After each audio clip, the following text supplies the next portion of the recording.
Now it ain't a long way home, a long way home, no.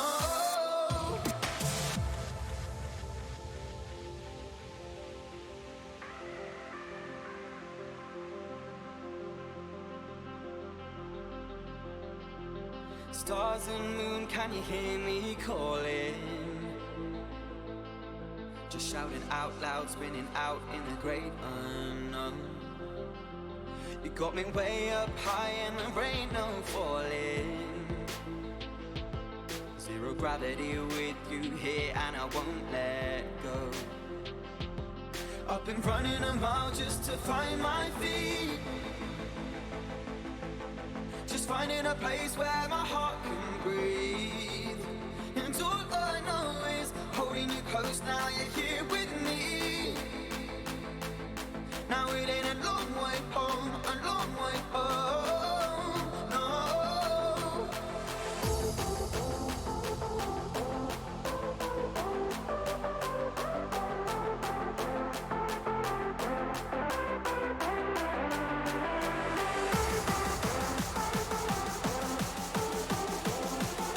Now it ain't a long way home, a long way home, no.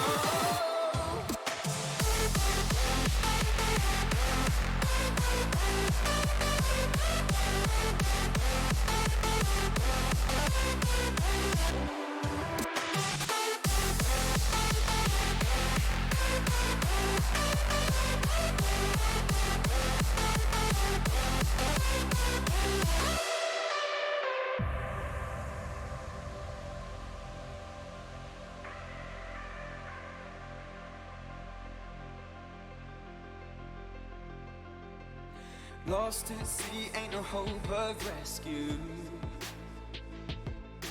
Floating out here, set adrift on the big wide blue. I don't need no key if I'm right here with you.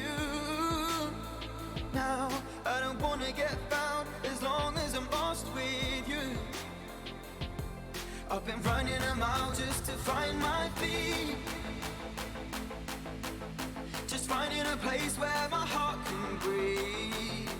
And all I know is there ain't no place that I'd rather be. Now it ain't a long way home, a long way home, no.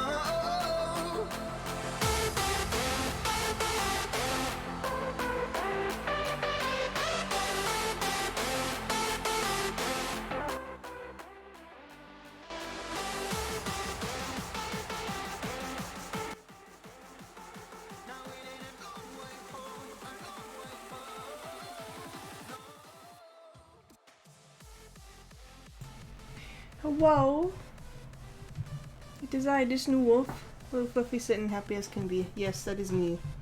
Just drooling all over myself. It has been a fucking week. Let me fucking tell you. We didn't have internet for like 2 days. And we just got it back today. Had a blip where it went down and came back up. I bought a $700 PC, set it up, went, no, I don't like it, and returned it. But I was able to return it with no issues, so that's nice. I'm going to be trying to get a better PC to upgrade to, because while Hal works hard and he's a good boy, he also is not a good boy and likes to be stinky sometimes. And someone left their phone in the kitchen behind me.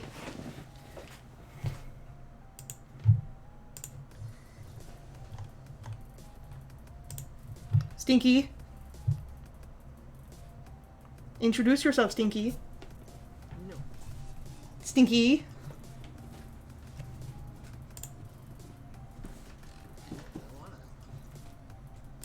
I'm gonna turn you up a little bit, actually. You can't make me.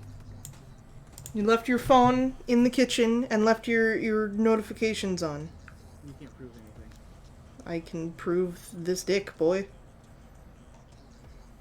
Live on stream? Live on stream. Mr. Mox exposed on stream. Not clickbait. Haha, you got called Stanky. Anyway, art. Art. Art. Should we talk about how this week has gone besides the fucking internet outage? Because there's a lot to talk about. There is certainly a lot to talk about. I'll go first. We were in quarantine. We were! For Kim quarantine. Woohoo! All of the poor chem crew had to get tested. Because first it was Chuck. He had to get tested because of his sister, I believe. Oh yeah. Hello, Chuck. And then Sky got tested and tested positive. And I hang out with Sky a lot. So I went, fuck, shit, we gotta get tested. Literally everyone else in the poor chem crew, because I live with you. Thankfully, we all tested negative. That didn't stop us from preparing to go into quarantine by buying, like, $300 worth of groceries. And how much is $300 worth of groceries?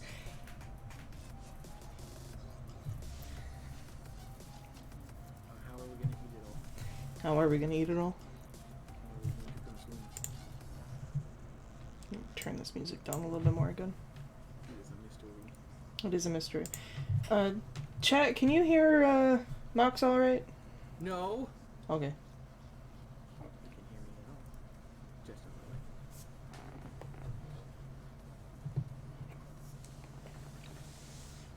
Very faintly? Very faintly. That's a problem. Just you? Fuck. Yeah, you should turn me up, or you should turn up. What do you have the desktop audio at? The desktop audio? 20? Yeah, That's what I always have it on? I'm talking about in the mixer. In the mixer? Also, that desktop audio is also what the people hear. I am aware, but I've never changed it from 20. And it's usually worked out just fine. Okay, well, what does it show in the mixer? It shows you pretty high in the green. Because I just boosted you to 200%. Oh, because I wasn't boosted. You were at like 150. So how does he sound now? I've been boosted, it seems. Booster seed. Wow.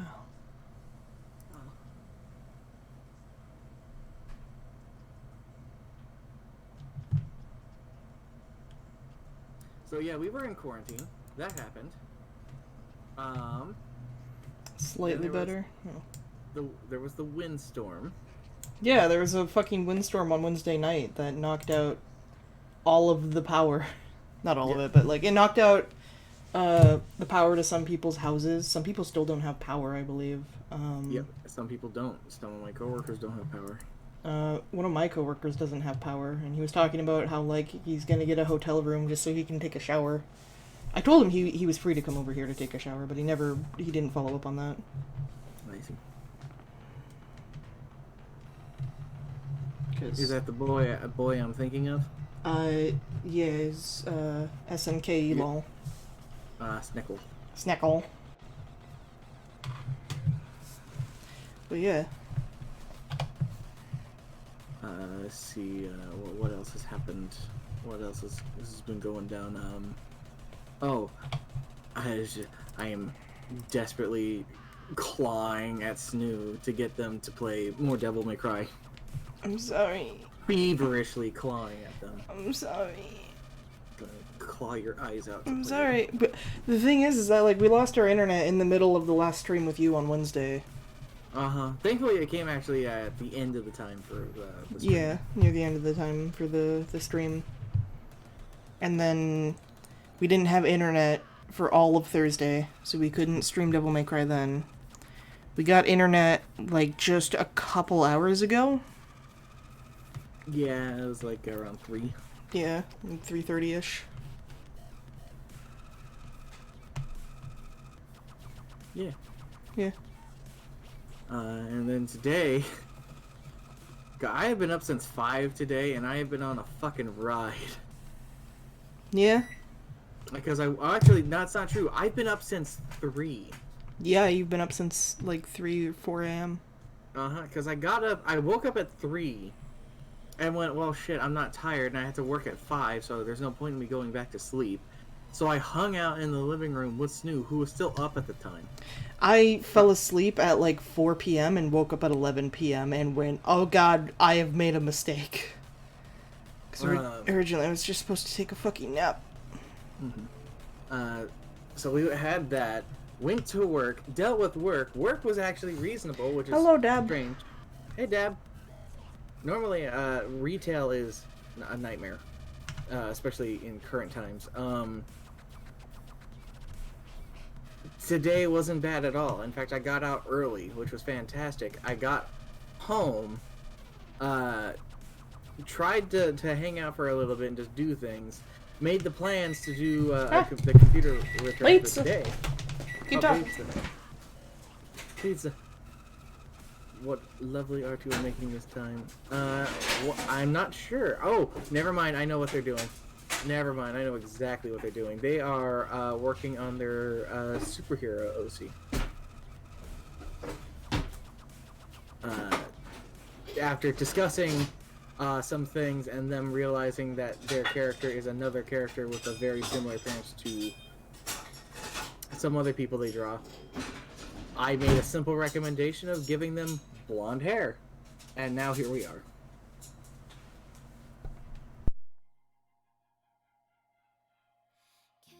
But no, got home, hung out for a little bit, and then I fell asleep. Took a short little nap. And by short little nap, I mean it was really, really short. Because I woke up to Snoo and Shy Guy screaming about the internet coming back. And then it went out again. So I couldn't go back to sleep again because they were screaming about it going out again, even louder. And then I came back again, this time to stay. And by that time, it was already time for us to go and return that computer, so I did not get to finish a nap. Screaming constantly, you are not wrong. So much screaming. So much screaming. Went to the store. Everybody at the store wanted to talk to me, which was a little bit crazy. I try to be as outgoing as I can on these streams, whether that's with Snoo or on my own personal stuff. In real life, I'm very reserved.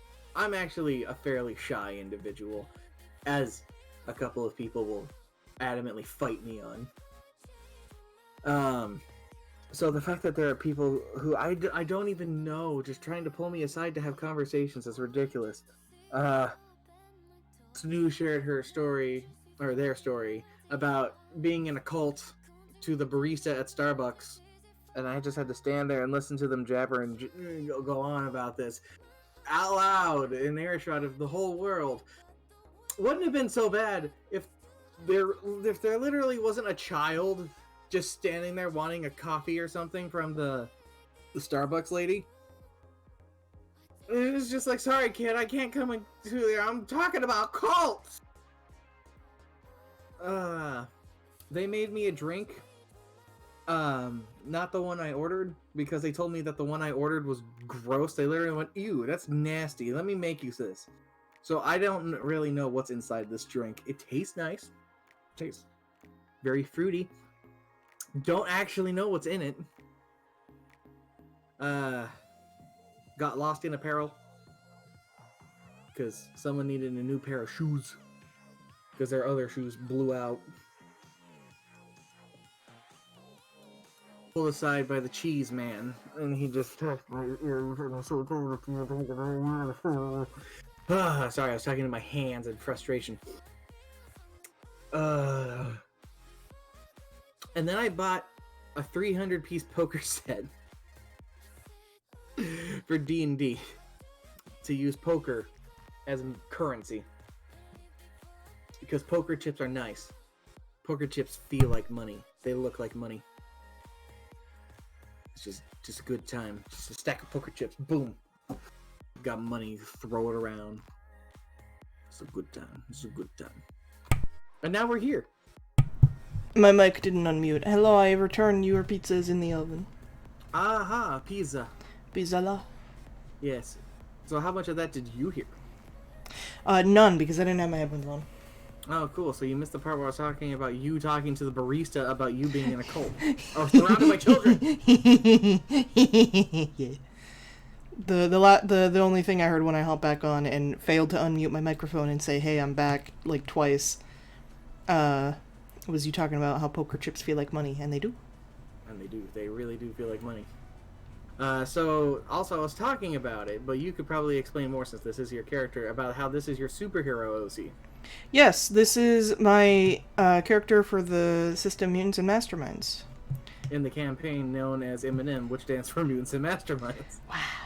We're so original. We're very creative. But yeah, her superhero name is Ultraviolet Laser Dream, because I wanted a ridiculous sounding fucking name. UV for short. And she's British. She shoots laser beams. And she has, like, Mercy from Overwatch's kind of summonable wings. And boy, do they have a chip on their shoulder, it seems. boy, they do. Almost got them killed. Boy, she does. She's so fucking stupid. She's actually fucking stupid as hell. I don't remember what her stats all are, but I don't even know where we'd find those anymore, and I don't know where the character sheets have gone. Fucking sidekick.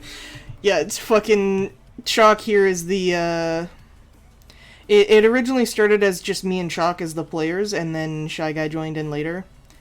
And it has been a running joke that UV is Chalk's character's sidekick, which his character is Jacqueline. She's basically an Iron Man kind of character. Iron Jacqueline. Iron Jacqueline, that's her superhero name. They do not have a secret identity, they have a public identity because they don't give a fuck. They don't give a shit. Dude, Which even is really bad. outside Really bad outside the suit, Jacqueline could kick your ass, so... Yeah, but considering who your guys are making enemies with, that's kind of bad. Oh, yeah. Dude, we never said this was a good idea.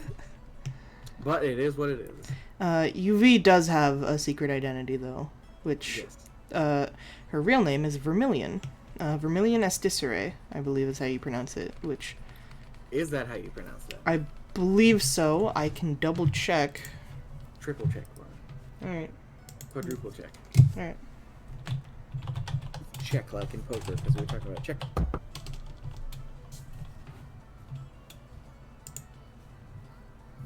You wrap your fingers on a check.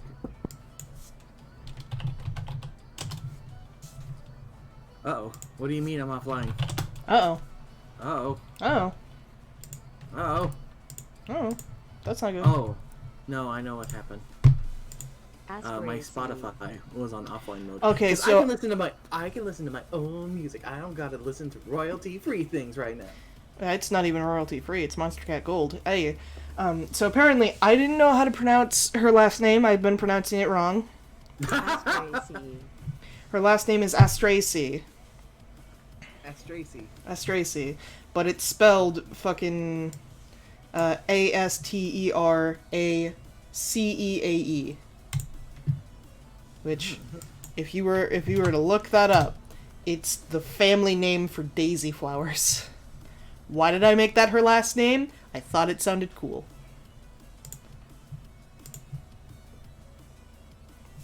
But yeah, and she has a couple things going on, namely in the sense of, like, she wasn't necessarily born with her powers, but she did just suddenly have them as she hit puberty and shit.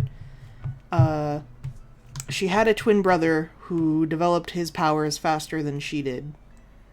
And as far as she knows, they have a similar power set. But basically she just has laser beams she can shoot out of her hands, and also has healing laser beams that she can shoot out of her hands. I don't think there's a visual difference between the laser beams. I mean, She knows the wanted- difference. Yeah, She knows the difference because she controls it, but if you were to just look at her, you probably wouldn't be able to tell, because they're just fucking purple lasers. Purple. And boy, that healing laser has come in handy quite a few times. Literally. Would you like to talk about your exploits as a superhero? I would love for you to retell your exploits. Well, my as a exploits? superhero. What are my exploits? Yeah. I don't even know my exploits, man. How do you not know what have they done? I mean, listen, you say exploits as if it's like a speed run. You're the one who was interpreting it as a speed run. Yes, I am. I mean, she can go very fast. I believe her wings have her go up to fucking Pain Bucket Man. God. Pain Bucket Man. PTSD That was flashbacks. the hero that became about this, but that's you wait, you hold on, you salty Sandra, you. Yeah, no, I think her wings have her move like 1,200 feet around at max. That's if she like pushes herself. And mind you, like around is 1 second, so 1,200 feet a second. Is that actually how that's calculated? I don't know. But yeah, so I believe we started the campaign in a grocery store, of all things. When Because I was still figuring out what the fuck I wanted to do with it all. yeah. Mind you, like, we had done tests and stuff for the campaign, so we did have an understanding, kind of how the system worked. We learned more as we played, of course, but we started off in a grocery store when suddenly, like, a big thug guy called the Tusk showed up and decides he's just gonna fuck shit up. Fuck you. He don't care. You guys never did find out why he was there. We never did. This is when we had we technically did start the campaign with a third player. He was very quickly dropped out of the campaign for being a problem. But yeah, he was there. He had a power where he could light things on fire, and you could not fucking extinguish that fire. It was literally impossible. Like, he couldn't put it out himself. No magic, non-magic, nothing could necessarily put it out. So when he fumbled and accidentally lit Iron Jacqueline on fire and was going to fucking kill her, we kind of just worked. He had a good idea and just went, I'm gonna bullshit something so that a player doesn't die due to the callousness of their friend. So I shot Jacqueline with a healing laser, and hey, guess what? It's all good. Though later we found out that ruling was legal. Yeah, it was. Because her healing laser also affects objects. I specifically had it for that, mainly with the idea of, like, repairing environmental damage that would happen. Granted, the healing laser doesn't work how you would assume it works, which is just like, yeah, you can just pew and then you're good. No, you can do it once. And then you have to wait until you can use it on the same entity again. Timed healing. Mm-hmm. It's got a cooldown. And it also is a kind of role-based, so like the better your roll, the better you heal them. The worse you roll, the worse you heal them. Even at the point where it's like, I don't think you can necessarily do harm, but you can also just do nothing. The heal was ineffective. Mm-hmm. And then you have to wait before you can try again, which can be a problem if, someone's dying. So, because we were, like, still learning the system. Oh, goddamn blood portals. Yeah, I'll get to the blood portals. Oh, this player has left a legacy. Oh, he's left a mark. A giant, bloody, sex-stained mark. That's the way to put it.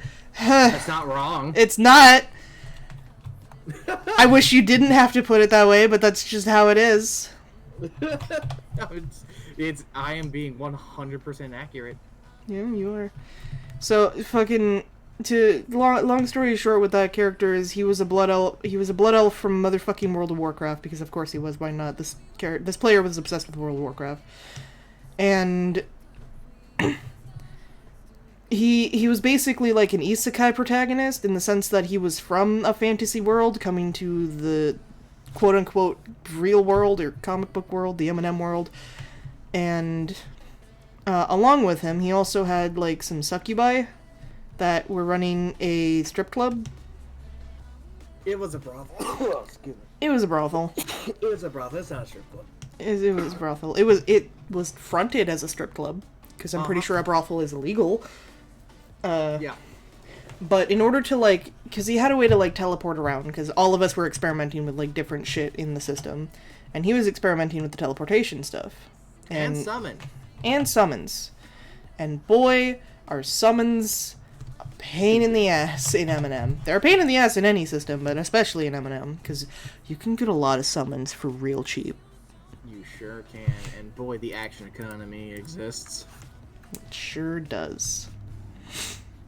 But yeah, he had portals, and the way these portals worked is that they were, I believe they were powered and made of blood.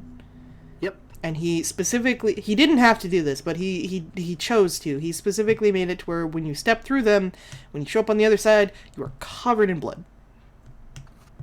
It makes sense. It's a blood portal. Why wouldn't you be covered in blood? Why wouldn't you be covered in blood? Common decency? To make it less gruesome than what it is? Nah, it's a grim dark comic book. Fuck you. It's not a grim dark comic book. It's just a regular comic book. But yeah, that character was in the campaign until after a certain event. That we will not disclose. Oh no, I was talking about like in the campaign. After the town, the sister town. Yeah, right. That's what I mean. Your I don't mean like the thing that has to do with the player. I'm talking about the character.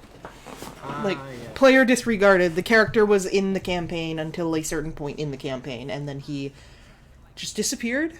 We didn't worry about it. We don't care. It's true. You guys were not broken up about his disappearance at all. Yeah, though there was a genuinely really funny moment that did happen between that character and my character, which was, I don't remember why. I don't know why she needed to teleport away with him, but she went through the blood portal with him to his, succubus brothel strip club, and... What a sentence. What a fucking sentence. And, when they got there, they basically they fell through the portal that was, like, horizontal above... there's still an interdimensional portal in the tower. Yeah, there is.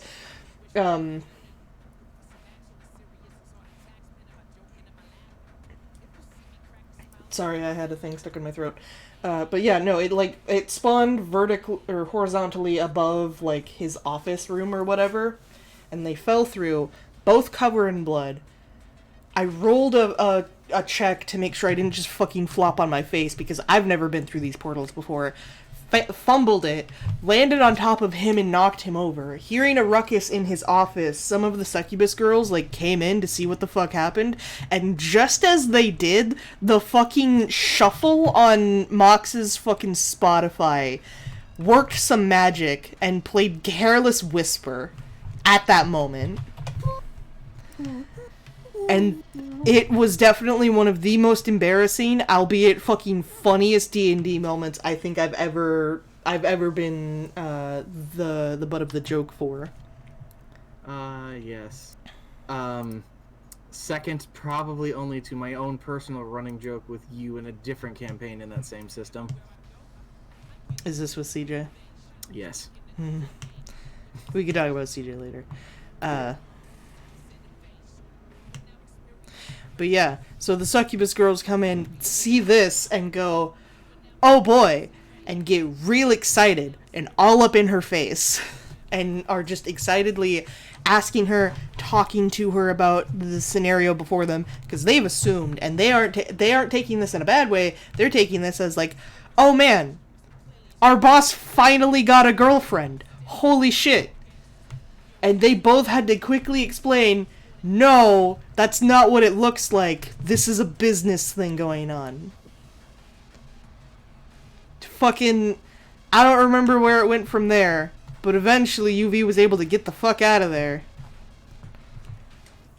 And fucking, I don't remember what else she did after that, but like there was the grocery store with the tusk, and we defeated him. Jacqueline took his big fucking tusk blades that he has on his arms as a trophy, because fuck him. And think there was something else before, but the next adventure... No, there was. It was, as we were, like, just sitting in the car, like, UV...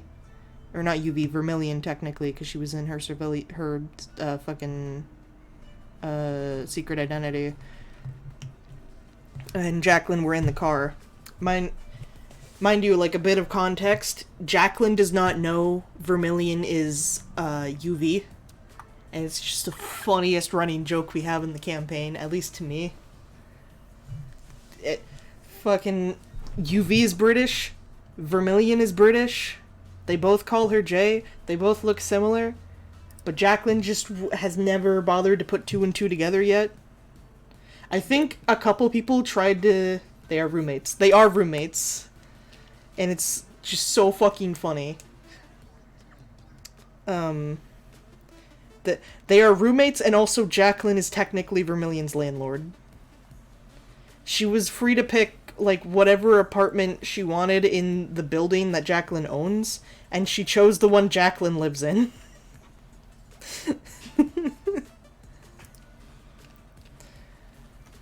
But yeah, Vermilion and Jacqueline have known each other for, I want to say, like, a year, maybe a couple years. I want to say almost a year, if not, like, a few months. Sorry, my train of thought just fucking crashes off of the railroad sometimes. Derails. But yeah, they were in the car. And then suddenly some fucking meteors start raining from the sky. And they're like, uh-oh, that's a problem. Now, because Jacqueline doesn't have a secret identity and doesn't give a shit, she pulls out her suit, which she had, like, in the bed of the truck. I think this is when they were on their way back from the grocery store trying to get home. I think so, too. And Jacqueline was just like, well, shit, that's a fucking problem. Vermilion was like, oh, shit, that's a fucking problem. I gotta fucking find a place to change.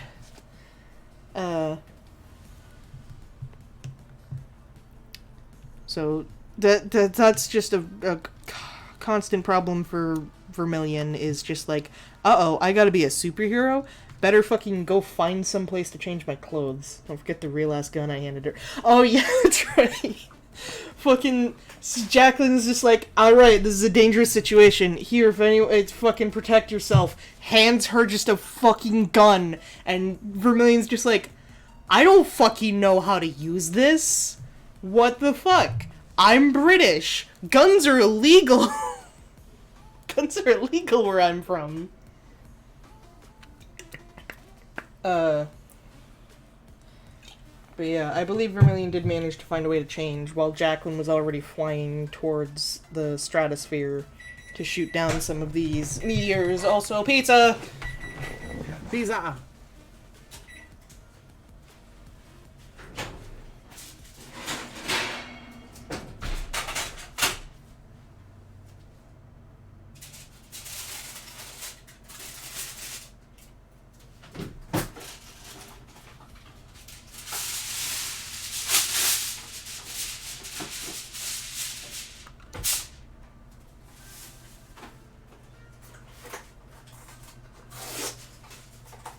I didn't mute my mic this time. Fuck you.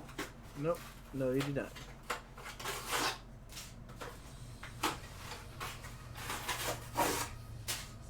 I can see you saying things through the OBS screen thing. I don't have my headphones on. I can't hear you. I'm not really saying anything. It's okay. It's fine. Chat, when they get back in, let's make fun of them.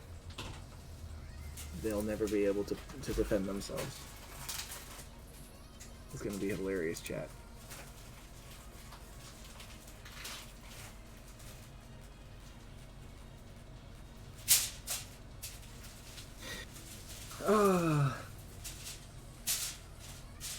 While all this is going on, I'm talking about the stream, mind you. We'll get back to story time when Snoo gets back. I'm actually working on something for Dab. If he's still in here. I'm working on finishing up that sprite sheet. I'm actually almost done. I just have 3 mouths left to do. No, 4 mouths, sorry. and one set of eyes, and I'll be done.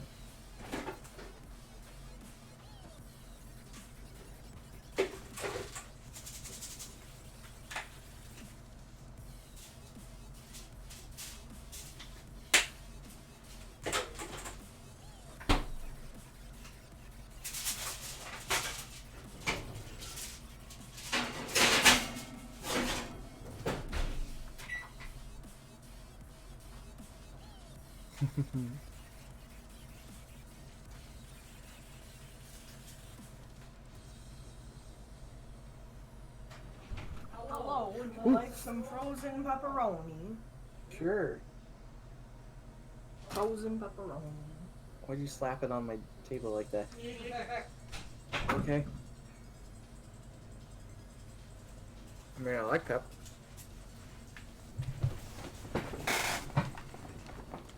Alright, I return. You return. With pepperoni in my mouth. We've all decided, collectively, that Vermilion smells like stinky cheese. She's not fucking French. It doesn't have to be to smell like stinky cheese, stink. Oh yeah, well, you smell like stinky cheese. I will neither confirm nor deny this. But pee pee poo poo. Baba booey. Anyway, I believe last I was talking about was Jacqueline flying towards meteors to shoot them. Yes. Because they were big fucking meteors, and if they hit the city, fucked. But if we could blow them up into smaller pieces to, like, burn them up into nothing, or do less damage, then that would have been better. So that's what we did. I don't think much really happened, besides those meteors, which were a precursor. I know one thing that happened. What happened? A character introduction of somebody who's now going to be persistent in that adventure. He wasn't introduced in that point. He was Yeah, he after was. Unity. No, he was after Unity. No, Oh, he wait. Oh, you're talking about... Oh, okay, you're talking about him. Never mind. Uh-huh. Never mind. I got characters mixed up. Playing the pronoun game is a pain in the ass when you're You haven't stupid. talked about the agents yet. No, it's because the agents haven't shown up yet. Yeah. So there are some NPCs who are from what is just called the agency, I believe. Yes. Their names are Agent M and Agent K. Agent M is a short black man who is very serious and tries to do his job. I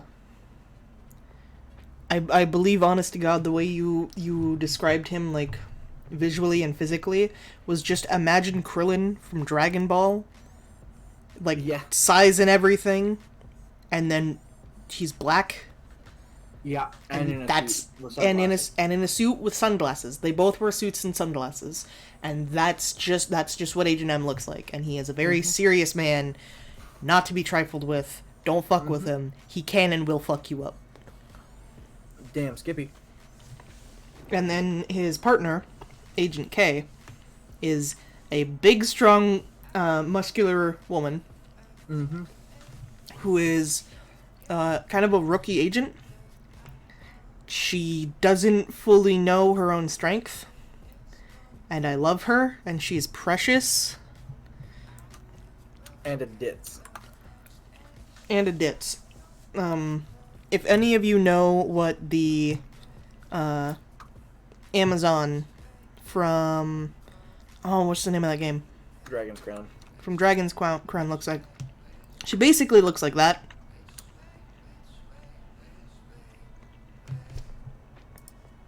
Do not look at pictures. Do not look up pictures. No, I'm talking to you. Oh, no, I'm not. If they want to go out of their way and do so, that's fine. You. Yeah, no. I can't pull up those pictures. But you, chat, you can look up those pictures if you're 18.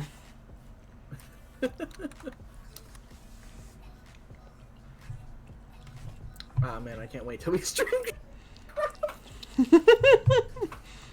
Lordy. That's not a joke. We're going to one day. Yeah, eventually. But those are the two agents. I don't remember what their introduction was. I believe they showed up at your guys' place looking for you. Yeah, because by now we have shown up in... No, you guys were in jail. Oh yeah, we were in jail when they showed up. You Yeah, got arrested. that's right. After the meteor incident, we got arrested. Giant Because robot. you guys Yep. have- yeah, Yep. giant robots. So after the meteor incident, we got arrested because holy fucking shit, superheroes are real and that's scary. Because this campaign takes place in a world where superheroes don't exist yet. Yep, you guys are the first. We are the fucking the Voyagers? I don't remember what the word is. But yeah, we're the first superheroes to exist, basically. So people are just like, that's fucking scary, call the police. So we're in jail. We don't fight the police on this, because what the fuck are we gonna fucking do? They're just scared. They're just scared, we don't blame them. If we comply, there's less of a chance for people to get hurt. Because even though, like, UV is a kind of a fucking dumbass, she really wants to be a good person and be a good hero, and Jacqueline is, Jacqueline has an attitude. She's kind of a my way or the highway kind of person, but she also wants to be a hero. She doesn't want to be a villain or anything. She wants to do good. So they both comply. There's no problem with this. They get arrested. They're in jail. While they're in jail, some shit's going on outside. They can't really tell what the fuck's going on because they're in jail.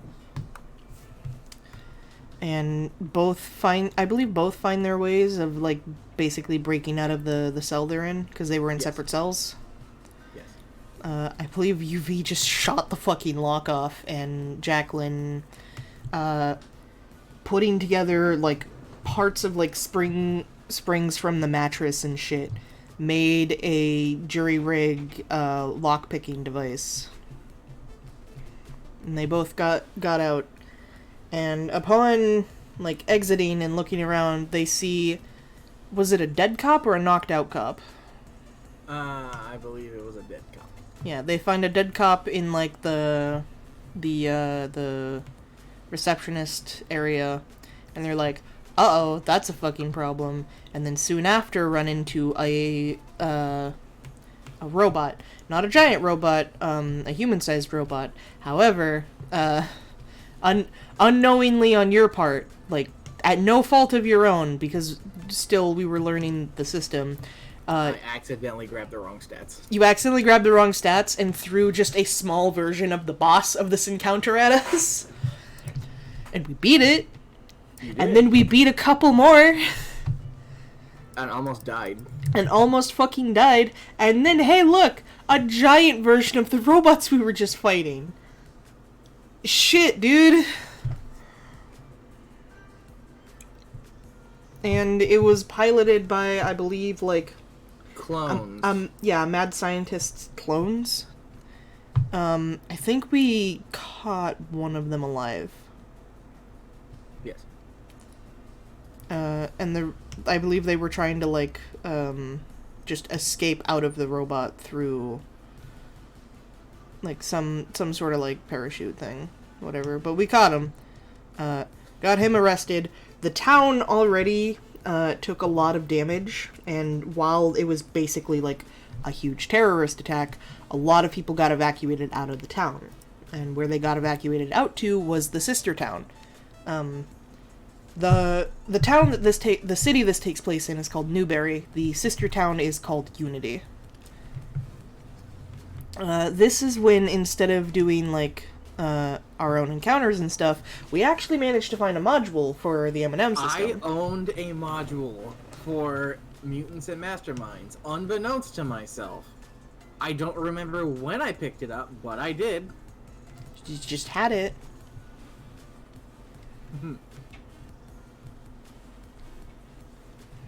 I just had it. You just had it.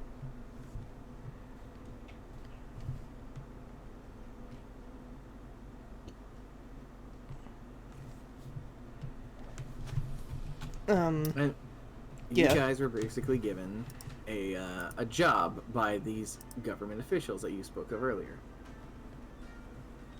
Yeah, because, when everything was said and done, I believe we were bailed out of jail by the agents. You were basically held for questioning by the agents. Yeah. And they made you a deal. It's just like, okay, you guys want to be heroes? You want to prove yourself? Okay, well then, let's see your medal. There's something weird going on in this town over here. That and, the people of Newberry are being evacuated to. And we've lost people in there. So we need somebody from the outside to go in there, and we think a couple of people with superpowers should be able to do this. Don't prove us wrong. We proceed to prove them wrong. You proceed to prove them wrong in the first, like, almost the first interaction. Now, it's not their fault. It's not. They didn't fully know what we were getting into. We had no idea what we were getting into. No one could have realized what was actually happening there.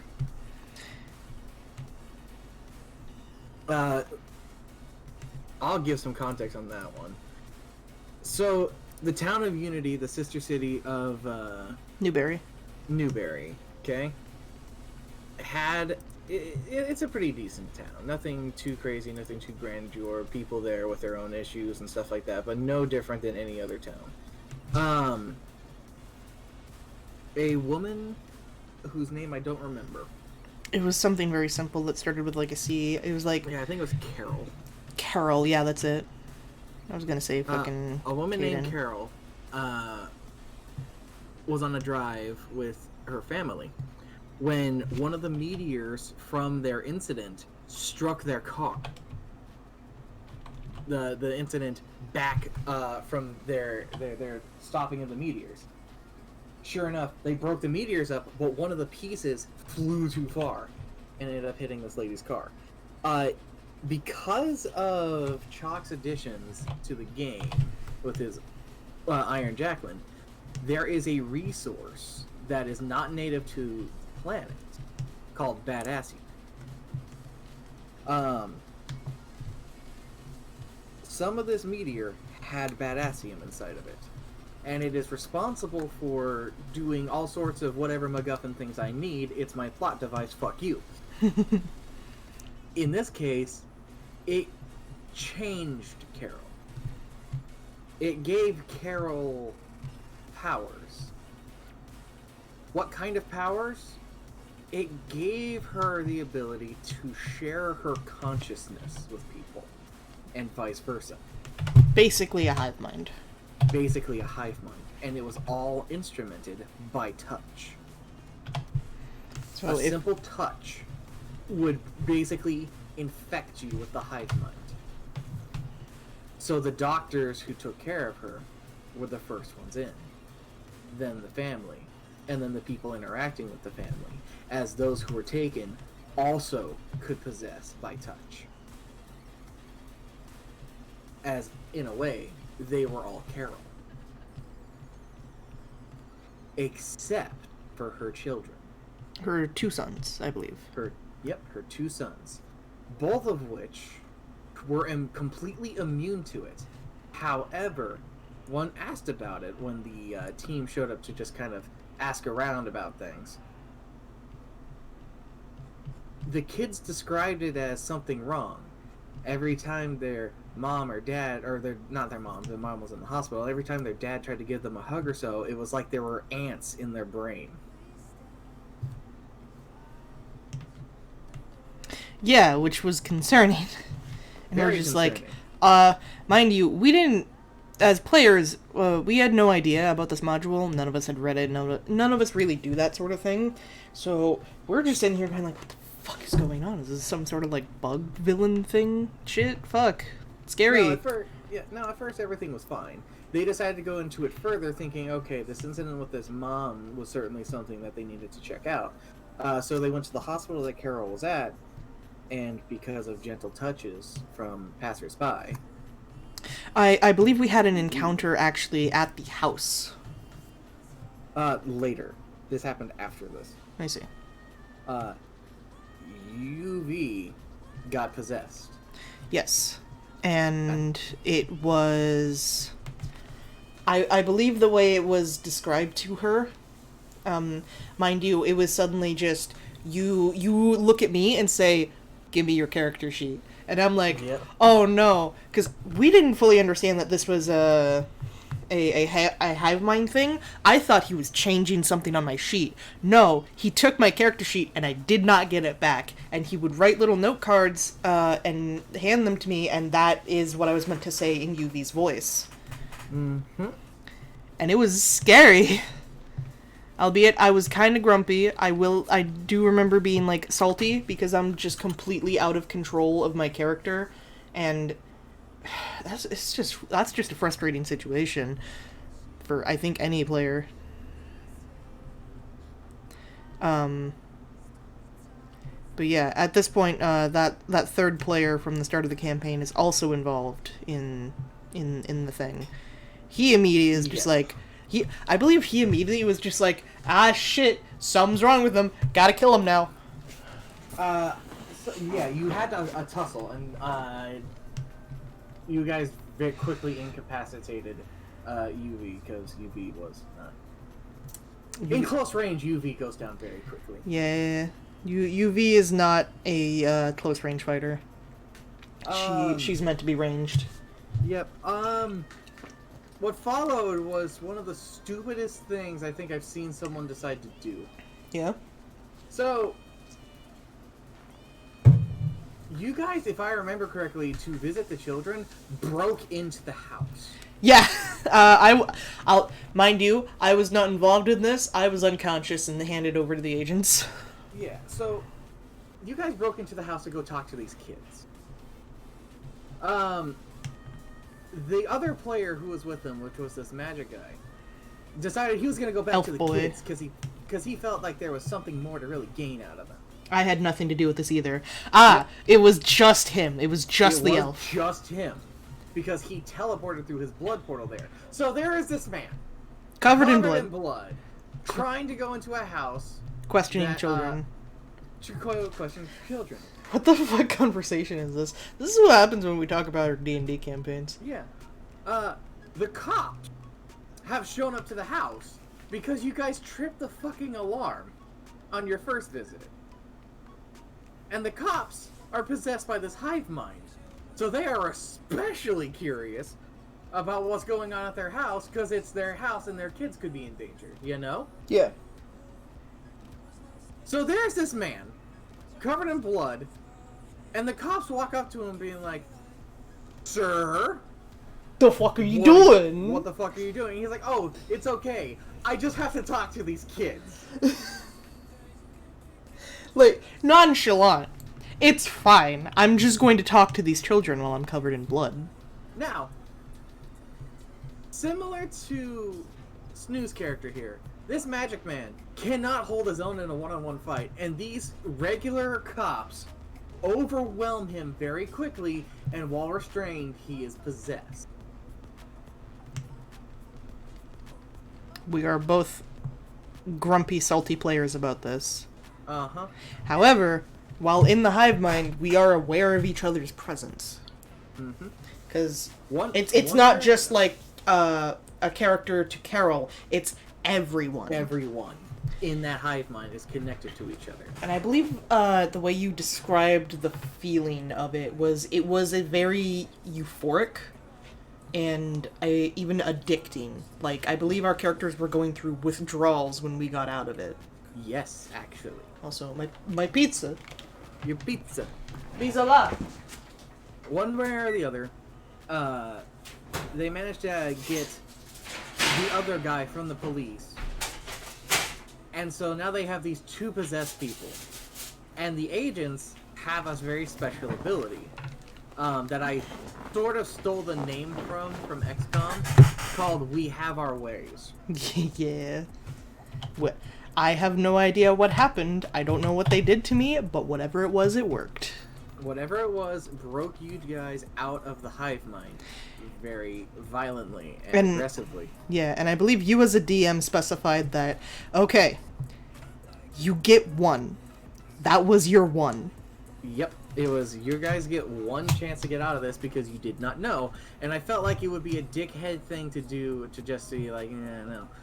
However, making it known now, the risk in play, they're on their own. They fuck up again, they're stuck with it. Yeah, because now we know. Mm-hmm. And with the, like, added information of the people that did get put into the hive mind, we have an understanding of how it worked, because we were connected to the hive mind. We know that, like, if we get touched, then they can get us again. It's physical touch, by the way. Yeah. It's not like, as it was discussed, touching clothing or armor or anything like that. Meaning the one member of the group who was actually in a well-off situation by this was Iron Jacqueline in their Iron Man suit. Yeah. Granted, if any of the people manage to get through the armor and physically touch her skin, that's a problem. Mm-hmm. Given some deduction based off of UV's strange behaviors at the hospital and to who it was around, especially the defensive nature around the unconscious Carol, they figured out that the source of this problem is that person, and they went to storm it. Problem. The hive mind is aware that something was happening to them, and aware that they were going to the hospital beforehand to investigate. So the hive mind has set an ambush in two forms. And At the hospital, on the bottom floor, is an entire set of SWAT police with riot guns and shields and everything. because, of course, the hive mind was able to get to the SWAT team members. There were already SWAT team members because of the evacuation. Mm-hmm. They were And in the then town. There was a surprise for both me and the players, as someone in the town had superpowers. Mm-hmm. He was apparently a car mechanic And who he... happened to be a pyrokinetic. Yes. And it was scary. And he hung out with the body.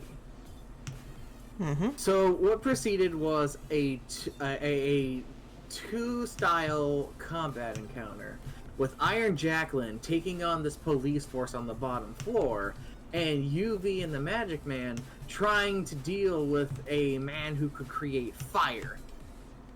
As they didn't necessarily want to kill the person that was there, but they also didn't want anybody else to die because of this, because they're heroes. Yeah. And Their goal, all of their personal goals is to not kill people. And they Except for barely get out Santa. of this. Except for the elf man, because He didn't care. he was indifferent. He was not necessarily anti-hero, but He was stinky. he was stinky. He was gray on the moral spectrum. Iron Jacqueline almost died because Iron Jacqueline had the fun ability of their armor was literally immune to bullets, Yeah. except one style. The things that could go through armor. Yeah, armor-piercing rounds, basically. Uh-huh. And the SWAT team had armor-piercing rounds, as it was described on their guns. And descriptors are everything in M&M, Descriptors are extremely important in M&M. as they counter each other. So their guns could actually hurt this person in a tin can. But the tin can still prevailed. They also managed to defeat the pyrotechnic on the roof and were able to kidnap Carol. Or so they thought, as the body was moved. The body was gone when we got there. It's fine, I rammed a Humvee into them, worth it. Yeah, he did. There was only one place they could think of that the body could have been moved to, and they were right. Back at the family home. Where a doctor, just a regular doctor woman, who was part of the hive mind, begged and pleaded by making their case about it. Trying to explain the risks of involved. But they didn't know the full extent of what would happen if they were to, say, be torn from the hive mind. And that left them in an interesting situation, as their mission was to put a stop to whatever things were going on here. So how do you break someone from a hive mind if you don't know how to do it? So And they don't know how to do it. And we debated on this for a while, because I believe this is where we left off on a session, and then started the session after, I want to say a couple weeks. As players, we were discussing and thinking about, like, what the fuck we should do. Another thing as well that was going on with this doctor in conversation is them talking about how we were in the hive mind. We know what it was like. It wasn't that bad. I don't remember what the elf man's response was. I think he really just didn't have much to say. But UV couldn't deny that it felt good to be in the hive mind, but she didn't like that it felt good and that it was addicting. And she was having an emotional moment. I believe UV was trying not to cry. And then the day came for them to make their decision. And the first thing they did is they decided to try to use the healing laser on the Carol. On Carol, who was in a comatose state. And the laser woke them, but that's all it did. It didn't break the hive mind, but Carol's body was no longer in a vegetative state. Which led to Plan B, as Iron Jacqueline took their one of their lasers, I believe it was. Yeah, one of their blasters. Fire. The hand blasters. Mind you, the doctor was still trying to get us to not do this. The doctor stood in the way of the shot, and the bullet, or the shot... Oh, it was an anti-tank missile. An anti-tank missile, fuck. It went through the doctor. It went through Carol. And I believe UV did not agree with this decision. She didn't want any part of it. I believe she went outside the room and was going down the stairs before having a gut feeling of this isn't right and I shouldn't let it happen. I believe she flew up summoned her wings, flew up the stairs and busted through the door. We had an army trying to break in and we were out of time. Yeah, that's right. True. We were in the house. I believe the outside of the house was locked and we barricaded some of the doors and windows and shit. Trying to break in to stop this. Yeah, because they were aware. They were fully aware because, the doctor and Carol herself being told that, like, well, we're gonna fucking put you down. Mm-hmm. And so the hive mind was broken. Yeah. What happens if the hive mind is torn? Well, I had to mull that over, and I was staring at this book for that entire time that they were mulling their own things over. And unfortunately, the book was very cut and dry about it. Yeah. Everybody connected to the hive mind died. Every single one of them. So when UV... Yep. In one go. In one fell swoop, an entire town was just wiped off the map. And then some. And then some. As the spread of the hive mind, as it turns out, went further than the borders. Mm-hmm. And UV, who at the last second decided that this was not something that they should do. This is not a good idea. This is not what a hero should do. Flew up the stairs, forced open the door, and tried to fire her healing laser again. Mind you, at the time, we didn't know that it didn't work like this, and I couldn't fire it more than once on the same entity. Mm-hmm. But it was not even enough with the roll. Well, no, it wasn't that. It was because I have to roll to shoot it for the accuracy, and then I roll the actual healing. Because Iron Jacqueline and the elf were in the way, I wasn't able to just hit Carol. I had to try and shoot past them because they were in the way. I believe UV barely failed and ended up shooting Iron Jacqueline with a healing laser, which Iron Jacqueline at the time didn't have any damage. I think her suit was kind of scuffed up, so it got repaired a little bit, and Carol dies. And UV sees Carol, fucking exploded. The doctor exploded. No, they weren't exploded. They was just around through them. It was just round through them. As I didn't have them get gimped. It just the missile went through them. Still, like, both dead.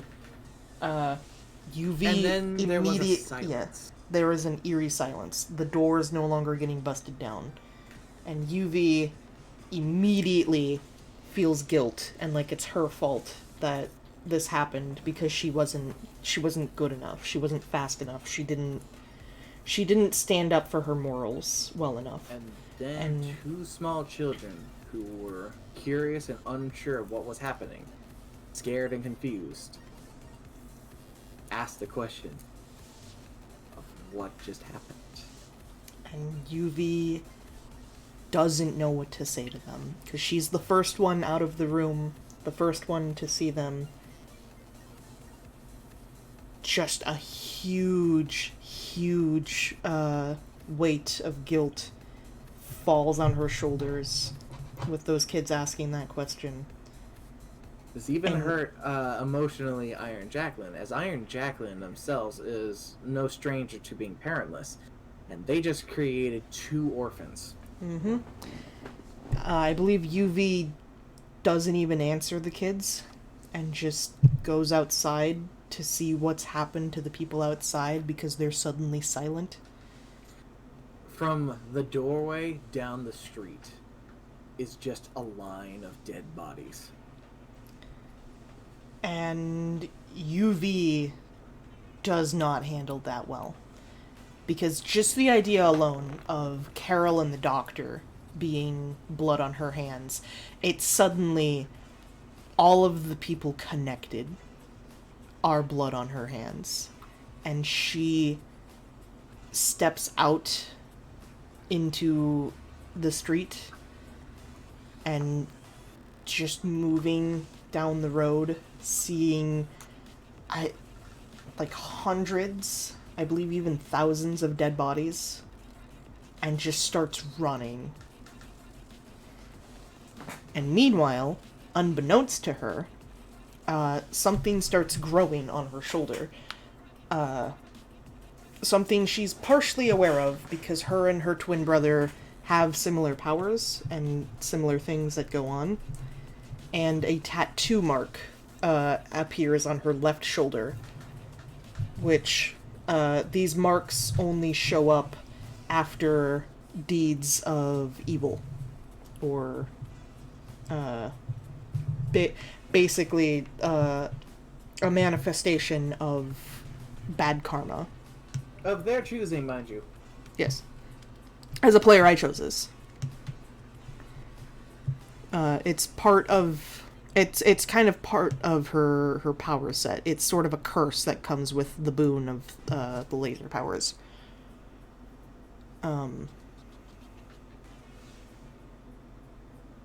Sorry, my train of thought just keeps falling off the rails. No worries. Iron Jacqueline was having her own moments with this, as the 2 children certainly unsettled her. The agency, while mad, accepted the results because they were just to put a stop to it. They never said how. And the devil's in the details. Job well done, you monsters. Mm-hmm. And I believe while Jacqueline and the Elfman were talking to the agents and giving the 411 and the mission briefing and such and everything that happened, UV is nowhere to be found. Which is concerning to the agents because, well, now they're kinda a felon on the run. And that's a problem. So to remedy this and to keep UV from digging a deeper grave for herself, Mox has a certain NPC that we met once before show up. A friendly biker man. Mm-hmm. And by biker, I mean bicycle. Yep, he rides a bicycle real good. And he basically gives UV a pep talk. The best pep talk he can. And it works. At least calms them. I don't think it's going to solve the trauma, but... It definitely didn't solve the trauma, but it definitely did help with her stance on being a hero. Because in that moment when she was just running, like she wasn't even flying, just physically running as fast as she could, doubts of the potential of her even being a hero after this are very prevalent in her mind. What a sad and depressing thing. So I made a palate cleanser mission.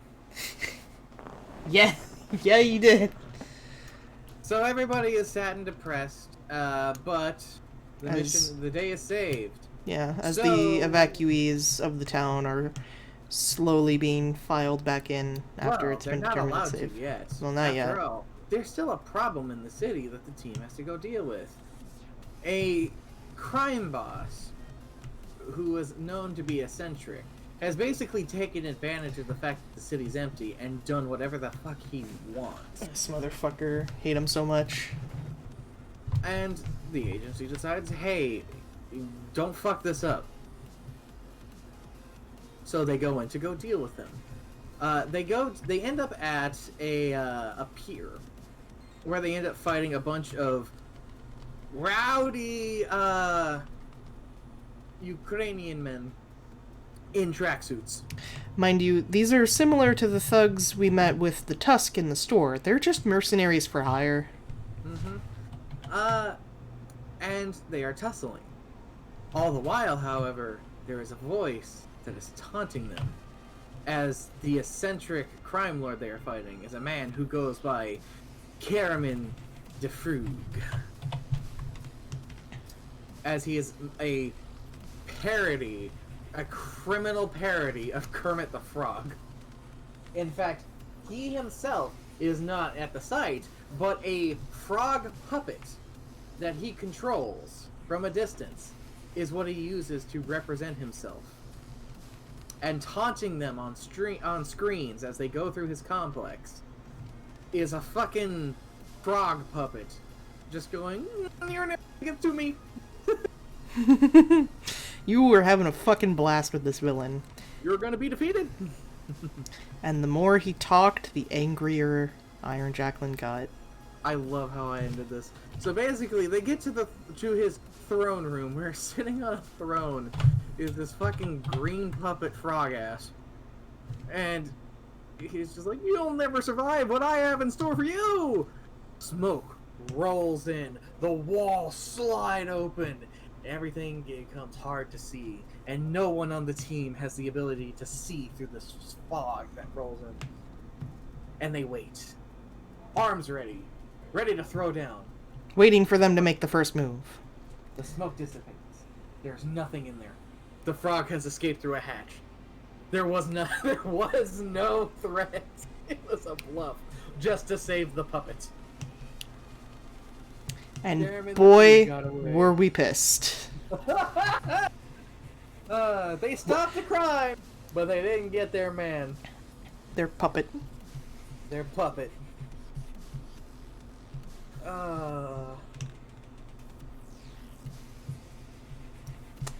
Iron Jacqueline was definitely more mad than UV. Iron Jacqueline wanted to mount that puppet ass on her car. Like a fucking trophy. Like a fucking trophy, because that's exactly what it would have been.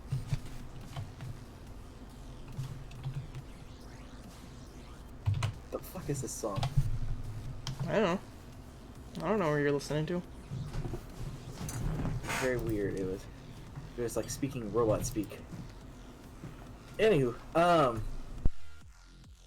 with that done, the evacuation is now over, and people can funnel back into the city. That's everything's mostly taken care of. The damages done from the previous battles are sort of been repaired for the most part, and things are relatively safe. But they're not letting everyone back in. It's going to be a long process. But something's happening. Something really strange is happening. Yes. People are going missing Spontaneously. spontaneously, and others are just going into these berserk rages. And there's something off about it all. While hanging out in the city, I believe trying to get a burger. Yeah, at a burger at Smackdonald's. UV's favorite food. A riot happens of just regular civvies assaulting military personnel who are part of basically trying to keep the peace. But these are just civilians though, so nobody wants to go and just like kill them. But boy, is it actually hard to kill someone in It may not sound like it considering an entire town just died, but really, you can shoot someone with a thermonuclear device, and unless you say it's for killing, it technically won't kill anyone. M&M is a weird system. Sure is. Even Sin Masterminds is a weird system. It sure is. So it allowed them to use rockets and a whole-ass billboard and all sorts of things to quell these riots. And they ended up tracking down 2 of these rioters who got away to a construction site. Mm-hmm. Well, I believe before this construction site, fucking Jacqueline was getting so goddamn pissed and angry over the events of the day. Oh yeah, because their suit kept malfunctioning after making a new suit. Yeah, she had just made the fucking Iron Jacqueline suit 2.0, meant to be better than the previous iteration. Fucking fumbles almost every goddamn roll. She ends up hitting some of these berserking people with a fucking billboard. Uh-huh. Oh, it was funny. Oh my god, it was funny. Suit 2.0 sucked ass. At this construction site were just 2 of these rioters. So the person... They decided to split the party for some reason. Counterattack. That was the Iron idea. Goes from the bottom, and UV goes from the top. And UV... terrible at sneaking. Just terrible. Just awful. And they were on the top... They were on the top floor. Finds these 2 individuals sort of frothing at the mouth, acting all weird and jerky, with strange bits of technology running through them. Which and is as concerning. Soon as UV kind of enters the room, they snap and turn and charge, and promptly whoop UV's ass. Basically just the fucking...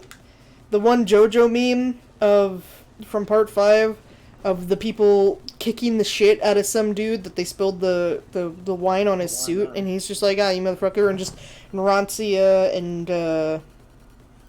Mista just start kicking the shit out of him. That's basically what they did to UV. Yep. She had no chance. So Iron Jacqueline came over to basically find UV unconscious with these things, and had to fight them on their own. And they proved to be insanely difficult, even though they shouldn't have been. Just insane rolls. Dumb. Very dumb. Dumb. Bad. Dumb, bad at fighting. In the midst of this, one of these individuals ended up getting their head stuck in a paint bucket. And that man became the strongest entity. He became a legend. Became the strongest fucking entity known to the M&M universe. As soon as that paint bucket got on his head, not only did he gain the upper hand, but he held his own. Against all of our attacks. Against everything. Even being sent through walls did not faze this individual, as Paint Bucket Man became a fucking legend. He eventually succumbed. I believe but it took like an hour. Yes, it took an hour of real time, and I think we even needed Agent M's help. I wouldn't be surprised. Just this one fucking dude ended up just becoming a monster. So now Paint Bucket Man is a thing that we constantly laugh about. We took a 20. We really did. Cause it was just like, we could hit him. We were able to hit him. He kept toughing out the goddamn thing. He just didn't care about damage. After that, there was a break, and then new shenanigans happened. What new shenanigans? Well, a new player came in to replace the previous one because reasons. The previous one left very shortly after the Unity incident. Like, just fucking disappeared. Our characters don't know what happened to him. We don't really care.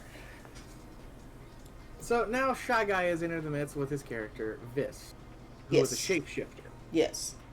They're sort of like a Frankenstein-style monster, as they are a person who was kidnapped and genetically experimented on by my personal brand of Resident Evil Umbrella Corp called Infinitech. And boy, Infinitech is fucking scary. Because, Apple? They're like Apple. But also, they're like motherfucking Microsoft. And also, they're any major fucking company brand. They are the brand. That exists, and Infinitech has their hands in it. And their shit is the stuff that you go for. They are the standard. I'm not saying that there aren't competitors, they just don't matter. You're just better off getting Infinitech. Mm-hmm. Like, there are competitors, but why? It's infinitely better. Haha, corporations. Also, I like this little headshot doodle I've done of you be better than this one. So I'm gonna delete this one. I mean, you could just keep it.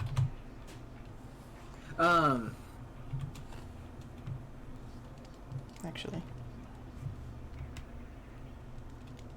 From here, they ended up basically getting a new tenant at the place who was Vis, and then Vis ended up being like, hey, I know who you are, also I have superpowers. Yeah, because fucking... Iron Jacqueline has a public identity. Fucking, mind you, Vis approaches UV and is just like, I know your secret identity. Red fucking flags. Right out the gate. Because no one knows UV's secret identity at this point. And he was able to put the pieces together real easy. Yeah. Hi, Shy Guy. Hello. It was too easy. It was. It was literally, you made a check, it was like a DC of fucking 12.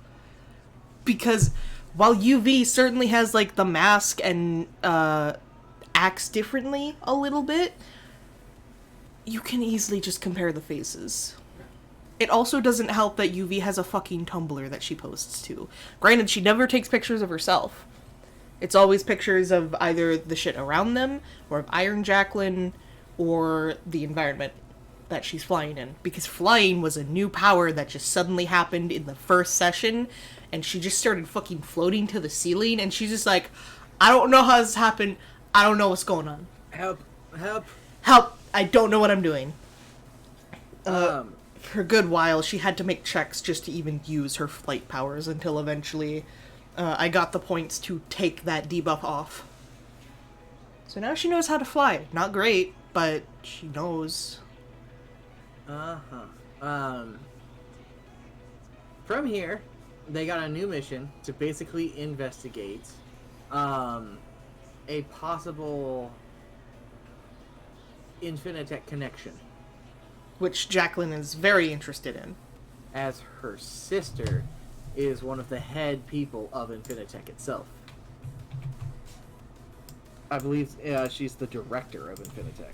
Yeah, I believe she's the fucking CEO. Something like that. Someone of high standards. It almost doesn't matter because the same position goes there.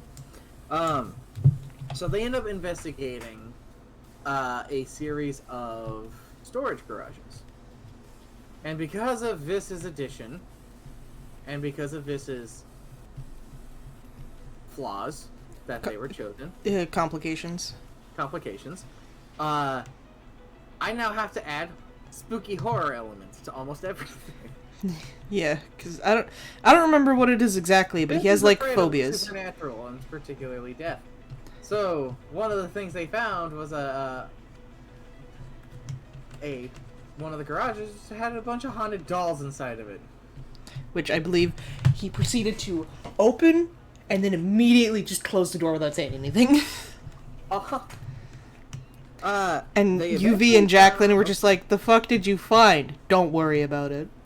They eventually found one that had a strange signal, and from there they were able to open up a long dormant stairway that led into an underground skyscraper. Fucking An wild. Underground skyscraper covered in dust.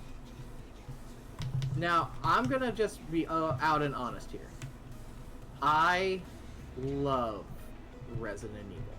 You sure my- do. Oh my god, do I love Resident Evil. And most Capcom games, for that matter. And I unapologetically take things from these series because I'm the only one who's played Resident Evil. And I know I'm the only one who's played Resident Evil. That's a lie. Shy Guy said that's a lie. That's a lie in the fact that you guys have played 2. You still don't know Resident Evil. Yeah, I don't fully know Resident Evil, but by this point, I have played Resident Evil. I mean, Uh-huh. you definitely know a lot more than I do, but I have played Resident Evil. I played 2, 4, 5, and 6. I know not the best ones in the series, except for 2 2 and 4. and kind of 4. He said 2 and 4 are the best ones. Yeah, but like 5 and 6, not so much. 5 is a good game, 6 has its issues. Said 5 was a good game, 6 has its issues. Well, 5 is a good game. It's just not necessarily like A good Resident Evil. Resident Evil-ish. It's combat zombie game. Hang on. It's one of the best co-op games out there, but for sure. I will be right back. I have to go to the bathroom really quick.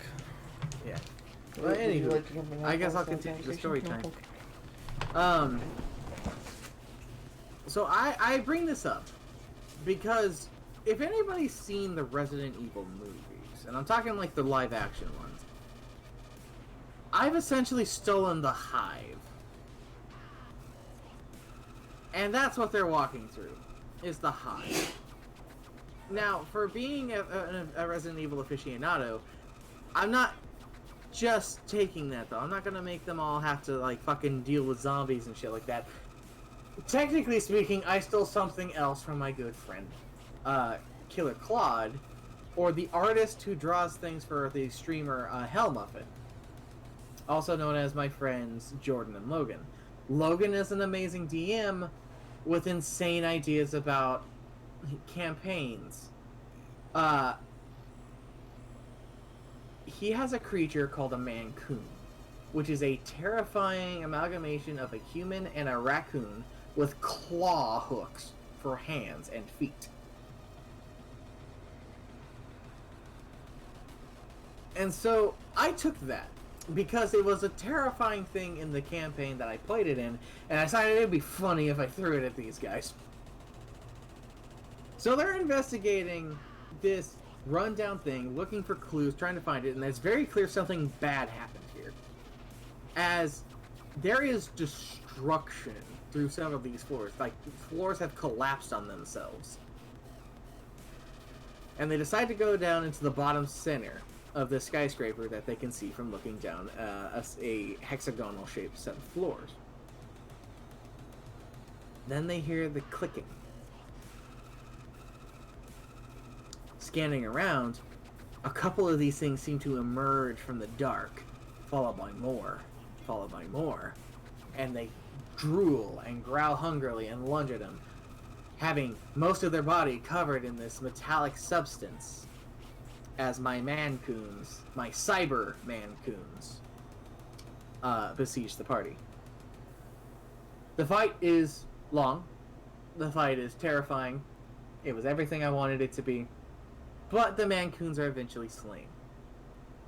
And from here, I'm going to have to pause, because what happens next is relevant to everything that we're talking about right now, because we're discussing UV specifically. We'll bring up things for these other characters, of course, but this is about UV right now. Oh, man. Oh, man. I cannot wait.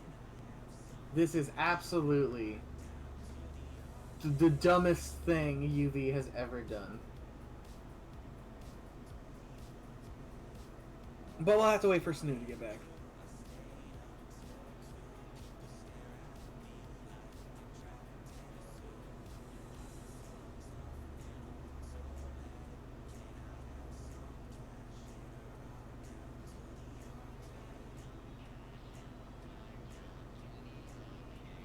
How's everybody doing tonight?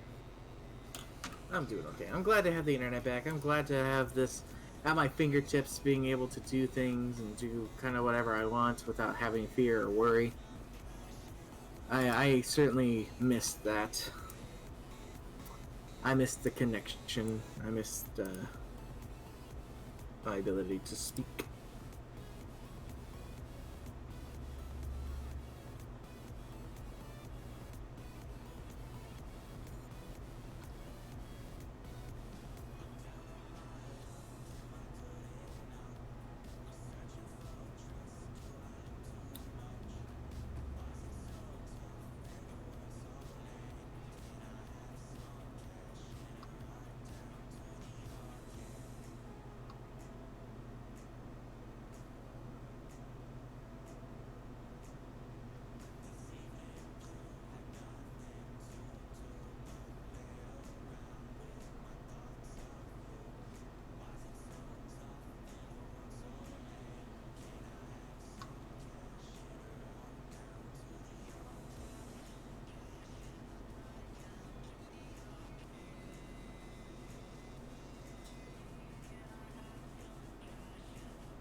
Push up the towel after your bathroom.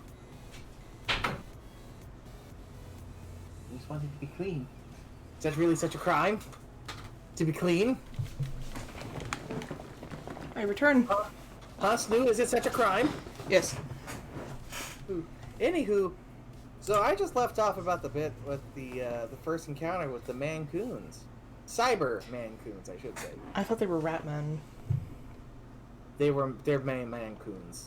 I'm not gonna sugarcoat this. Yeah, but I thought they were rats.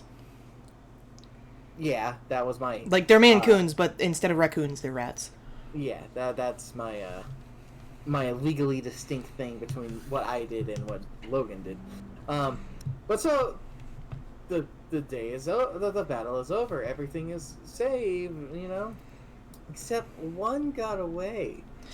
And he's scurrying away down into a tunnel. And UV has been feeling real inadequate this whole time with the sudden arrival of Vis, and she feels threatened by him. Them, I should say. They technically don't have a gender. Shapeshifter. But yeah, she feels threatened by them because they already seem like a better hero than she's ever been. And they immediately figured out her secret identity. And oh god, Jacqueline is going to get a new sidekick, isn't she? Oh god, oh fuck. I'm not even good enough to be a psychic anymore. Someone's feeling jealous. Extremely The sin of pride, jealous. the devil cried, is what will do you in. So, upon seeing this rat man getting away, Yuri decides that she's gonna take care of it herself. And Now, I want you, before you go on, before you continue, I just want to iterate that UV has never won a close quarters fight against anything. I want to just bring this up. yep, Continue. yep, that is just a fact. It's a fact of life that UV needs to fucking accept. And she doesn't in this moment. Head empty, no thoughts.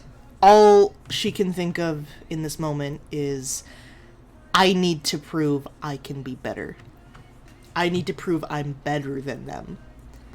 I spent a good half an hour double checking, triple checking, quadruple checking with with them, making sure they were aware how bad this is going to go. And every single question you asked, I responded with, I am aware. As a player, I am fully aware, and I acknowledge this is a bad idea. But this is not going to stop UV. She even kind of thinks it might not be a good idea. And she doesn't care. Because she needs to prove that she's better. So after... And he proceeds to not. She flies into the tunnel that the rat man is scurrying down. Manages to pull forward one of her arms, because this tunnel is just barely big enough for a person to squeeze through. It is a tight tunnel. Like, she can barely move her arm to go from, like, being at her side to in front of her. It's a struggle. And she fires a laser at it. And she hits it. Doesn't down it, but she hit it. She got its attention.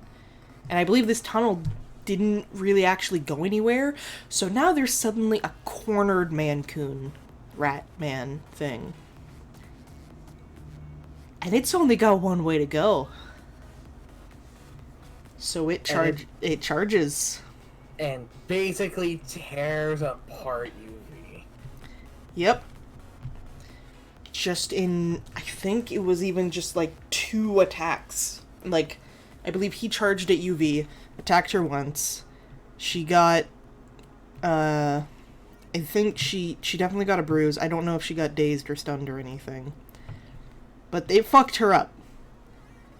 She would not survive the second attack. The second attack knocked you unconscious, and if it had attacked you again, which it was going to do, it was going to kill you. Yep. So this thing is just tearing into her. There's just the sound of rending flesh. But while this is happening, the party on the outside just sees UV fly into this tunnel after this thing, and everyone goes, oh, this is a bad idea. And then they hear the animal noises and go, oh yeah, that was a bad idea, and they rush to climb her in to save UV. Mind you, she isn't, like, deep into this tunnel or anything. Her like, legs are sticking out. So Jacqueline just grabs hold of UV's legs and pulls her out. And I proceed to ask the dumbest fucking question I can as a player. Because wanting to know the answer was more important to me than if I should even ask the question. How much of my clothes are left? And you rolled a percentile. And I believe you rolled 1%. Uh-huh, which meant you had barely a thread on you. These are questions you should never ask me. And you all do. You all proceed to ask me these questions. And I keep having to strip your characters naked. Why do you do this to me? To be fair, it's funny. And also, I just get morbidly curious. It's a stupid question. I don't need to ask it, but I want to know. You are asking me this. I think the only person who I haven't stripped naked yet is Shy Guy. That's because Shy Guy just doesn't ask. He doesn't want to know. He doesn't want to think about it. No, that's because it's funny. What kind of hair? Suck your own clothes off with a vacuum. Hey, to be fair, the fucking dice had to jump through fucking hoops to make that one happen. They jumped through 5 hoops of improbability. Let me eat your heart out. You're yelling so hard that you're like cutting out. Because I'm furious. What kind of hairstyle? What kind of hairstyle should a Vermilion have? Like, Don't talk to me, I'm angry. Okay. That was an extreme circumstance that shouldn't have ever happened. You're right. We should have never come up with that plan in the first place, but here we are, hubris. I'm gonna take a big sippy of this mystery drink. What's that mystery drink? Is it Raise Energy? It's whatever the fuck that Starbucks barista mixed me.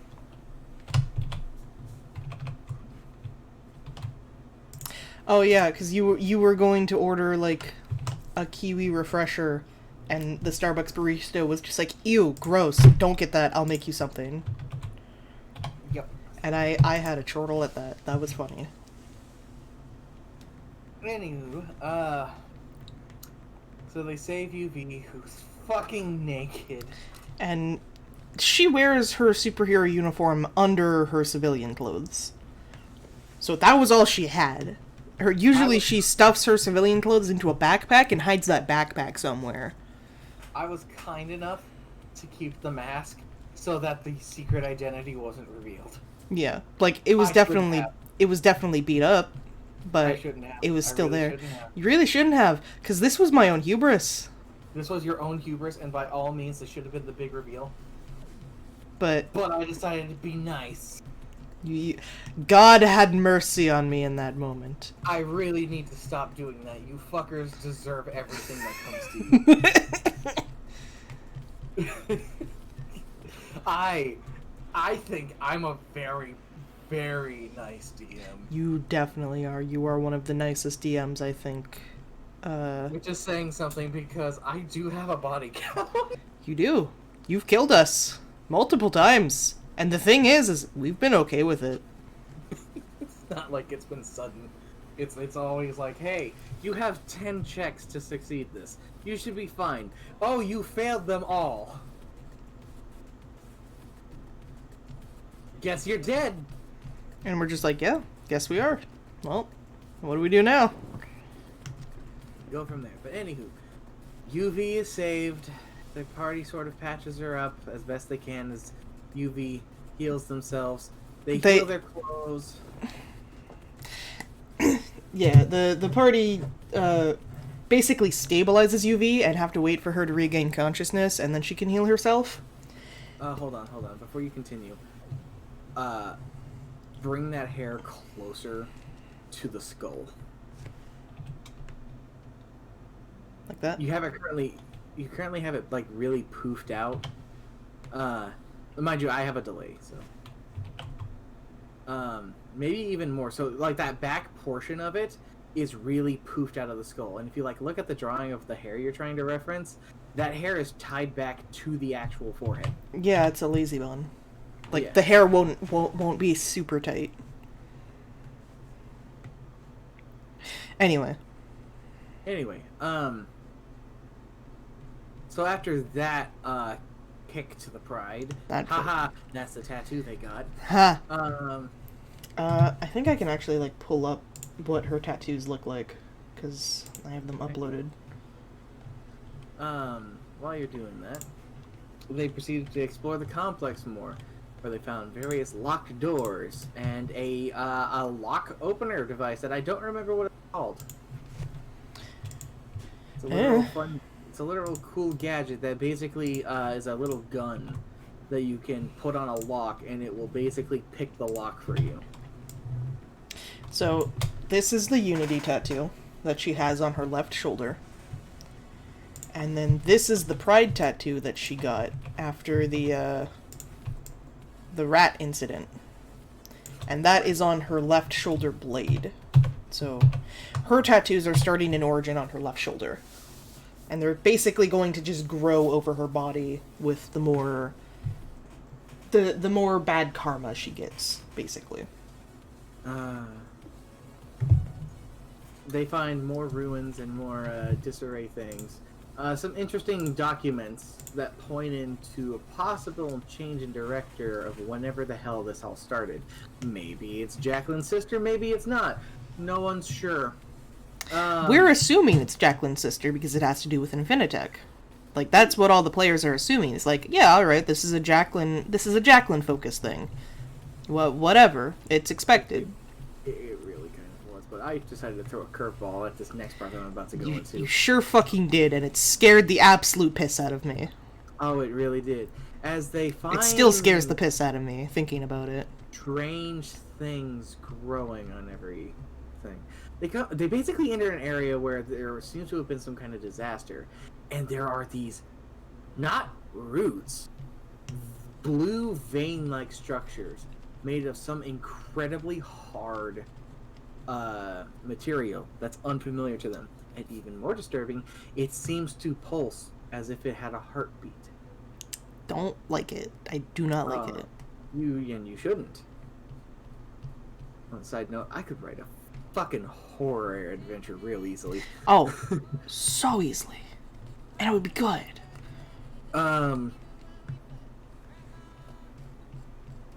They then find an equally disturbing room, as it's completely devoid of all light, as if the shadows in the room are swallowing the light itself.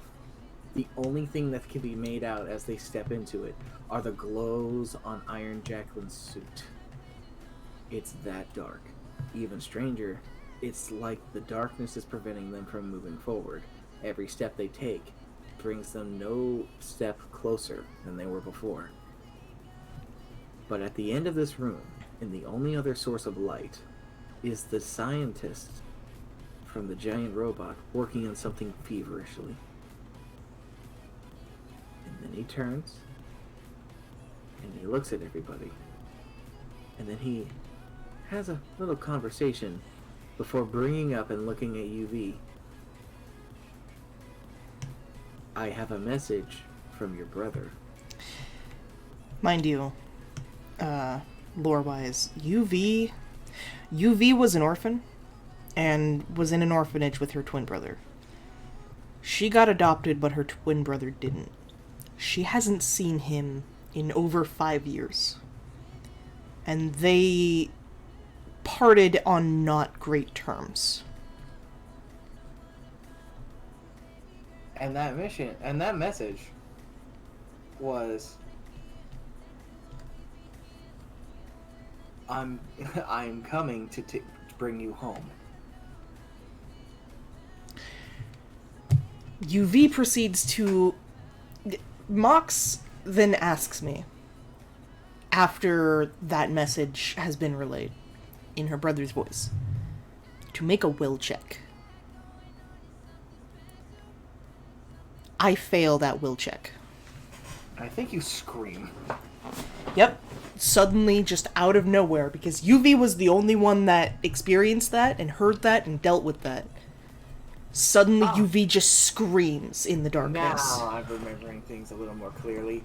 This doctor this scientist is the reason you were here, as the agents had actually tracked him, but they lost him in this area, which led to you guys discovering all of this. He was the reason you were here. So what happened next led into a chase, as you guys were trying to break him out, but those blue veins started to chase you to get him. Well, here's the thing, is UV didn't start chasing him. Jacqueline and Viz started chasing him. UV suddenly just summons her wings and is desperately clawing at the walls and trying to escape like a wild animal. They don't know what the fuck's going on with UV right now. They don't have time to worry about what's going on with UV right now. They gotta catch that fucking scientist. Shenanigans ensue, and they manage to outpace these veins that they have no hope of actually being able to harm, and they know it. But they go from the fire into the frying pan, as they have disturbed something that they really didn't want to. And I unapologetically also stole this from Logan. After all, the Mancoons have a mother. Mama Mancoon. Have you ever seen the Alien movies? I know that might seem a little strange, considering what we're talking about, but just to hear me out. If you ever seen the Alien movies, you'll know that the aliens have a queen. And that queen is horrifying, and large, and lays eggs. Now, imagine if that alien queen was a rodent and had like the body of a slug. Terrible. Disgusting. I hate it so much. Oh, and that's not even the worst. This thing almost took out the whole fucking party.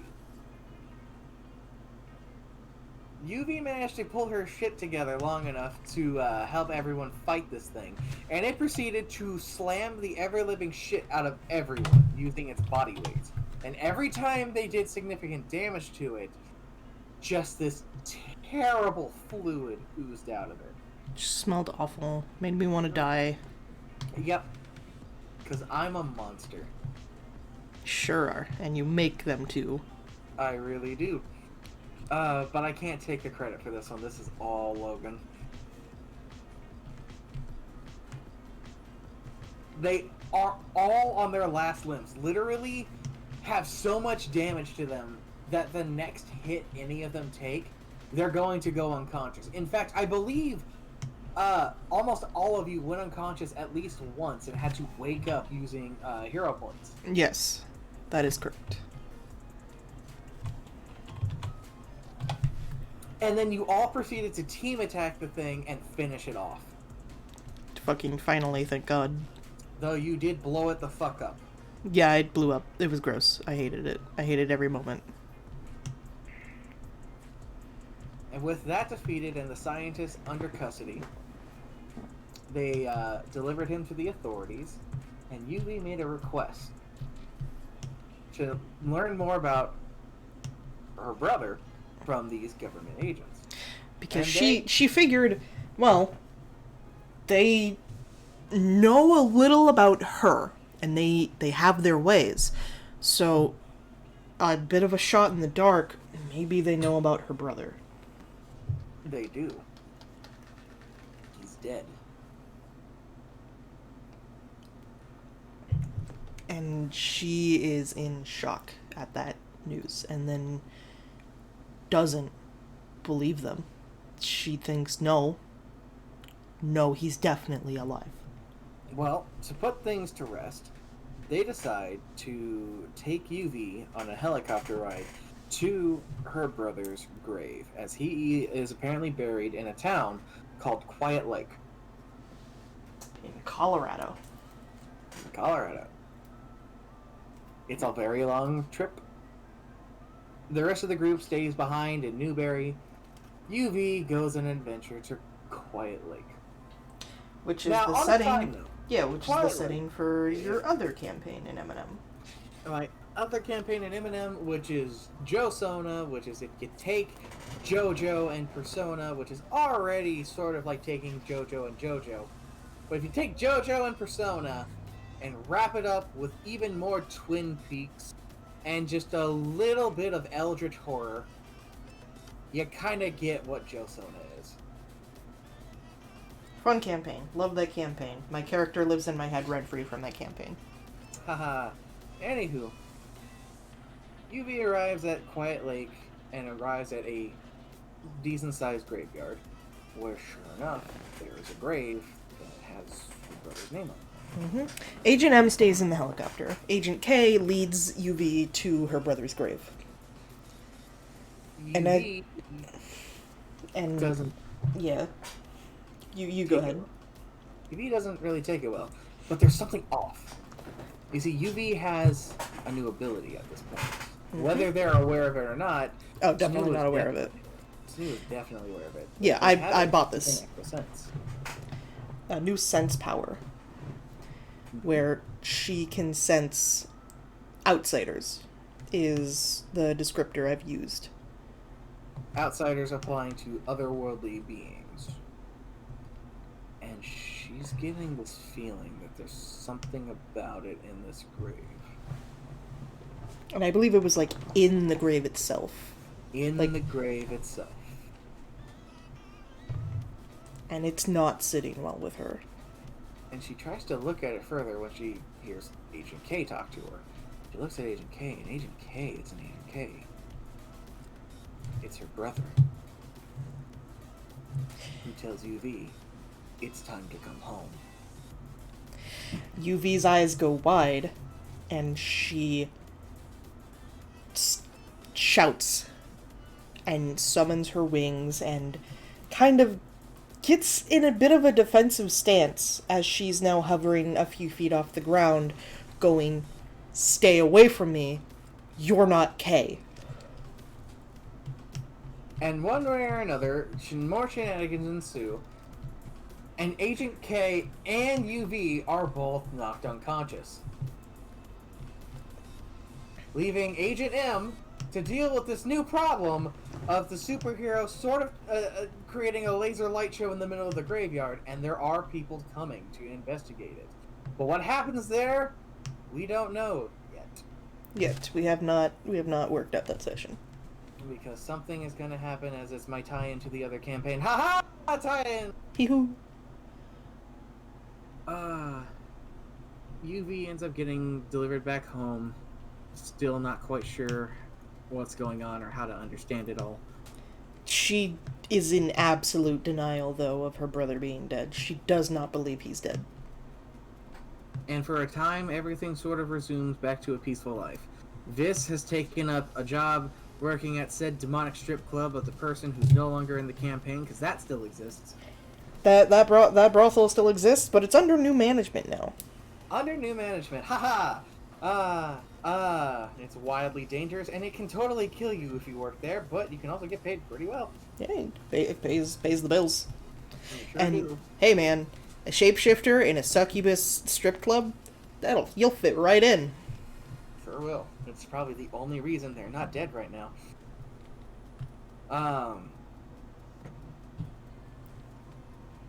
Vis and UV decide to hang out in the town.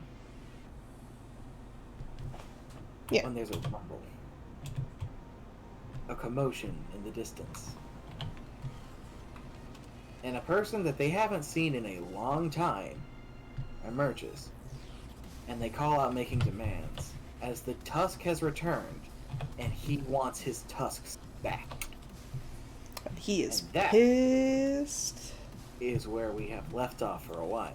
As I have been distracted and wanting to do other things. Yes. Which is fine. Because I have too many ideas. Yeah, that's fine. And there's too many things I want to do. And it's fine. We have fun all the same. In fact, now I'm moving on to Cyberpunk, which is completely unrelated to any of this. And I'm running a co-D&D thing with another person in their own campaign. Yes. And I'm coordinating other things for other people's stuff while keeping up my own job, and I'm busy. You are a busy, busy boy. How well? In fact, I just finished doing some artwork for Dab in chat. Yes. Assuming Dab is still in chat. Assuming Dab is still in chat. I'll send it to you. Or actually, I'll just put it in the 4Chem art server. You okay? Uh, Oh no. Well, hopefully that helps. There, I put what I've been working on in the 4Chem art thing. Oh well.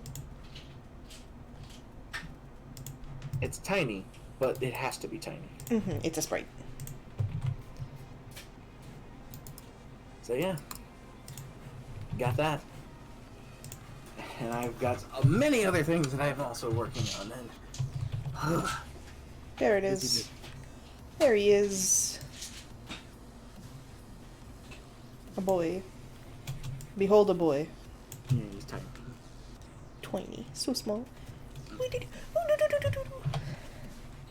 Shit. Look, I'm decent at pixel art, okay?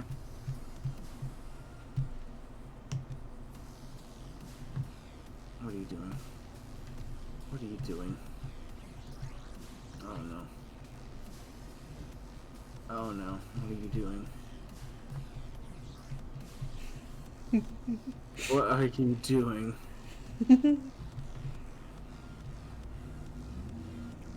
Oh no. Oh no. Oh god, what are you doing, you mongrel? Don't you oboe this?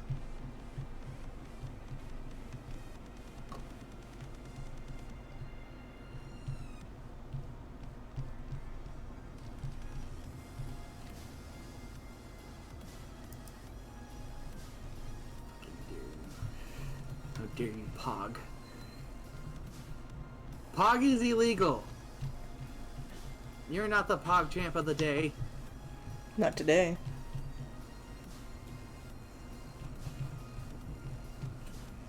How long do you think it'll be before they make a furry a PogChamp? And how much do you think Twitch viewers are gonna fucking riot about it? Because they're already rioting about the fucking... The fucking your PogChamp for 24 hours thing right now. Look, I have many things that I could say in the thing, but it would probably get you banned, so I'm not gonna say any of it. Alright, fair enough. Because I think some of their other policies they've come up with is equally dumb, especially some of the banned words that they have banned. Do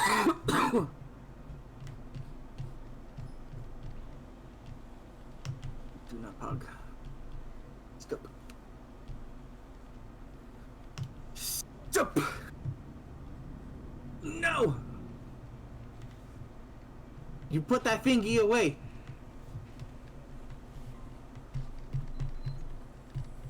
How fucking dare you? Baby man! How Baby man! fucking Baby man! Baby! Baby man! Teeny tiny baby man! Here he comes.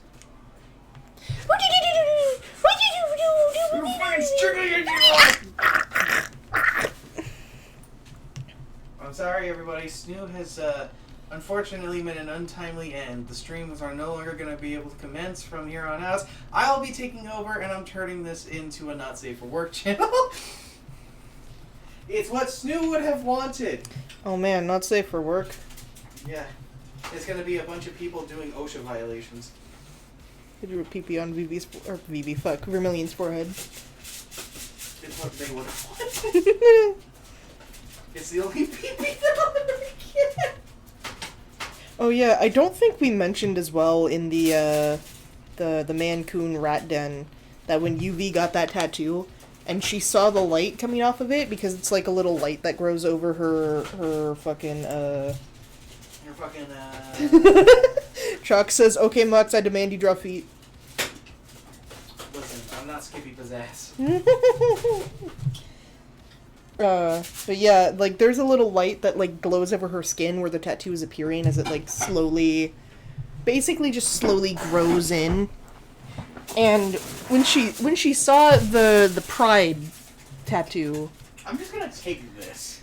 yeah, fair enough. When she saw the pride tattoo, she was freaking the fuck out. She already had a freak out when she saw the Unity tattoo after like taking a shower at her house. So suddenly seeing the fucking the pride tattoo, she's fucking panicked. Because the thing about these tattoos is she kind of already has an understanding of them because her brother got some of them while they were in the orphanage. Because he had his powers before she did. And his stance on the matter is having these powers makes him better than other people. Other people are scum. Does UV's otherworld sense go off when she's in the apartment? The greatsword is literally sitting on the mantle. I think that's for Mox to inform me of or not. I think we confirmed that it did. Because the only trigger for that sense is outsider.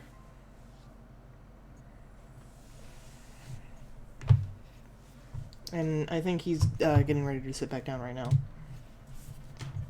I am sitting down. Hello, did you hear what I said? Of course I did. I've been here this whole time. Oh, okay. So would the greed sword... We decided in post, yeah. Okay. So it's probably just like she... Probably when she developed the power, the fucking... the sense power, she started just looking at the sword more. And just kind of like staring at it. Probably hasn't asked Jacqueline about it, because, well, it's been there longer than she has. Who the fuck is she to, like, you know, say anything about it? And the sword has never been a problem, but now it's giving you weird vibes. Mm-hmm, it's freaking her out. It's scary. Haha. I can't wait to emotionally cripple this character. It's not hard. It's not hard to do to any of my D&D characters or my M&M characters, because I know, I've done it to many of I take not even a pistol, but a shotgun, and I fully load that shotgun for you, and I cock the fucking gun, I turn around, I hand it to you, and you take it, you look at it, you look at me like I'm like what the fuck are you doing? What is this? And then you shoot me in the fucking stomach, and I'm like, oh god! I asked for this, but how could this happen? But hey, I still have a great fucking time. Shells. And then I proceed to fucking reload your gun for you. I give you more ammunition as you are already sitting on like fucking 60 boxes of shells.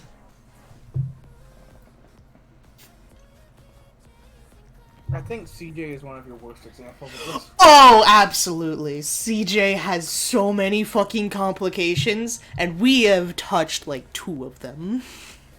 Because they're more prevalent. They are more prevalent. Because one of them is a responsibility, which I think is... Okay, I was about to say I think it's a first. No, it's not. UV has a responsibility. She has a fucking job. That entire party is a fucking mess of complications. Yeah, if you were to lay out, like, all of their fucking complications, like, evenly on a fucking dartboard, it would fill the entire thing and probably go into the out of bounds. And you could just throw a fucking dart and you're gonna hit some.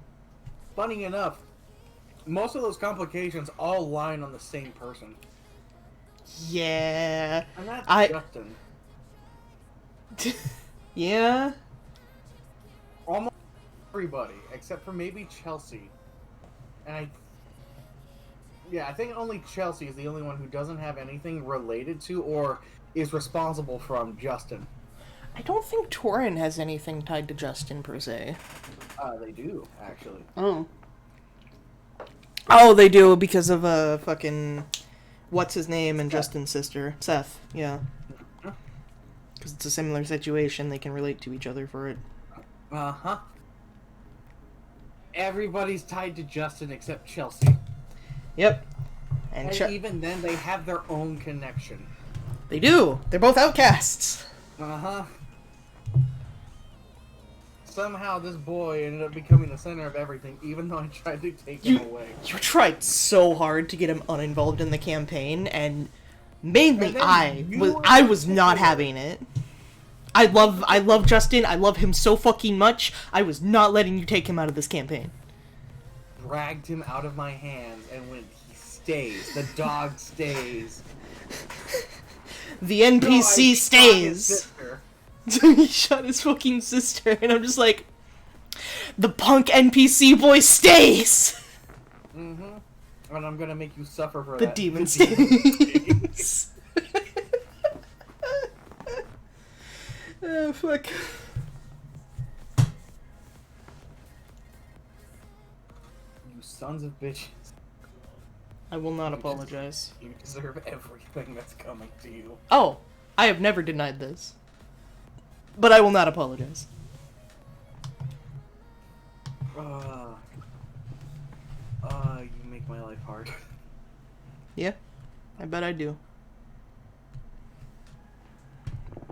As a DM, I should say. Look, this fucker is the best chance so far to get Chelsea to not be awful. He might be. He very well might be. He might be everybody's best hope of getting through this. Yeah. And it's a shame he has barely a brain cell. He's all heart, no brain. He really is. He took his brain out up there and just replaced it with more heart.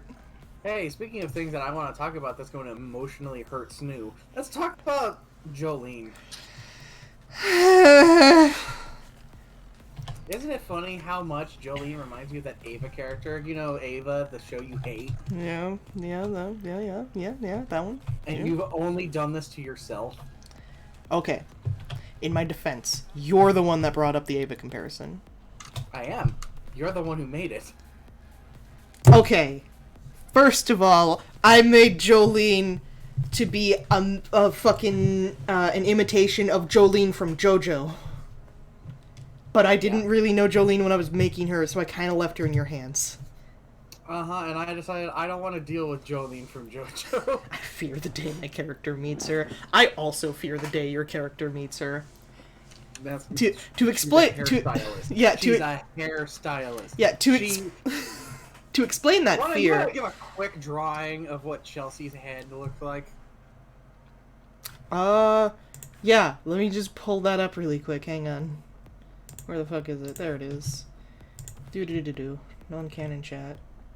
I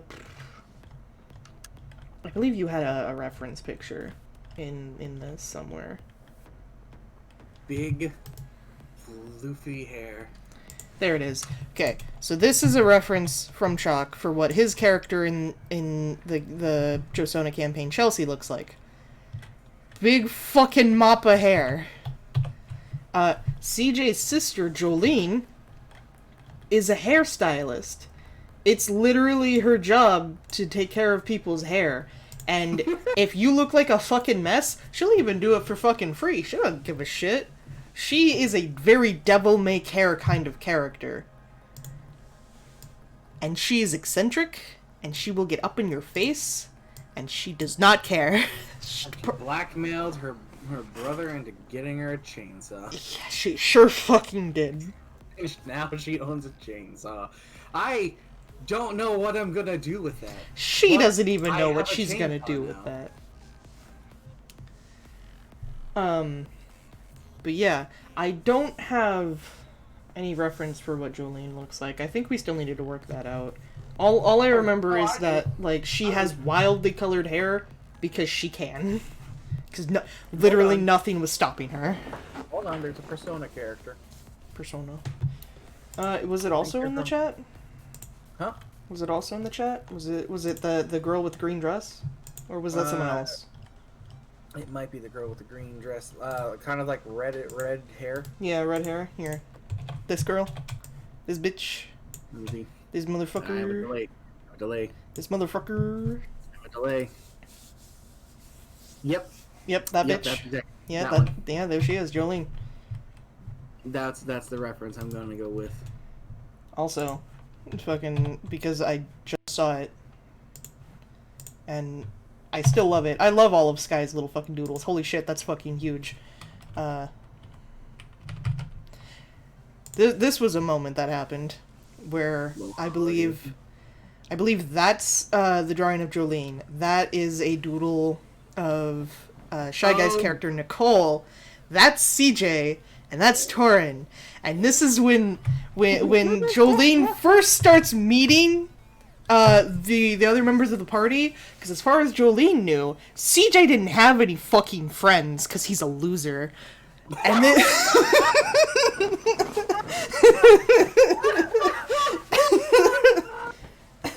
like he had friends at school, but not necessarily anyone that was friends with him outside of school, because he's a fucking loser.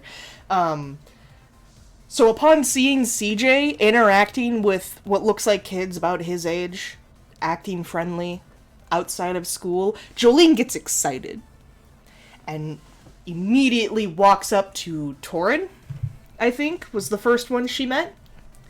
This has not been a productive art stream. What are you talking about? It totally has. I made these two. They're the same person with altered hair. That's more progress than I've ever made in the past fucking 3 years that this character has existed. True. Sad but true. Anyway, yeah, no, I think Torin was the first one she met. I believe And- so, and I believe and- Torin got asked, Are you CJ's girlfriend?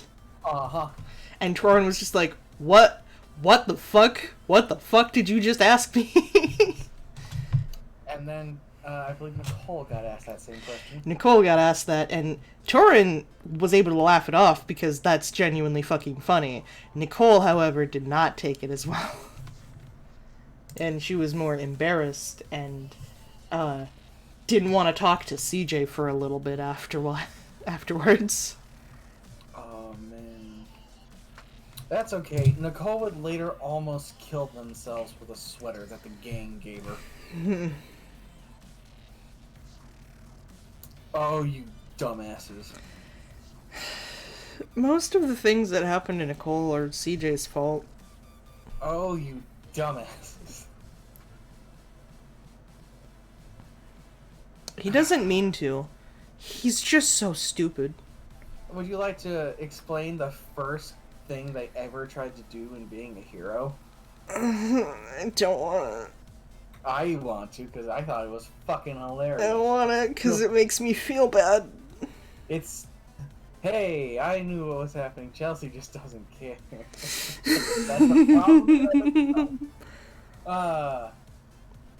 So these kids want to be heroes. They want to do the good thing. They want to solve the crime. They want to be heroes. Which is really funny, because the inspiration that CJ gets, which is my character in Josona, the inspiration he gets to want to be a hero is from motherfucking UV's Tumblr blog. Yep, because it's all connected. Haha. Haha, it's the same universe. The first time I ran this, it wasn't supposed to be a campaign. The first time I ran this was, I had this idea of Eminem, of what would it be like to run a thing with people at the lowest spectrum possible. At the lowest level in Eminem, basically. Like, power level 1, I believe.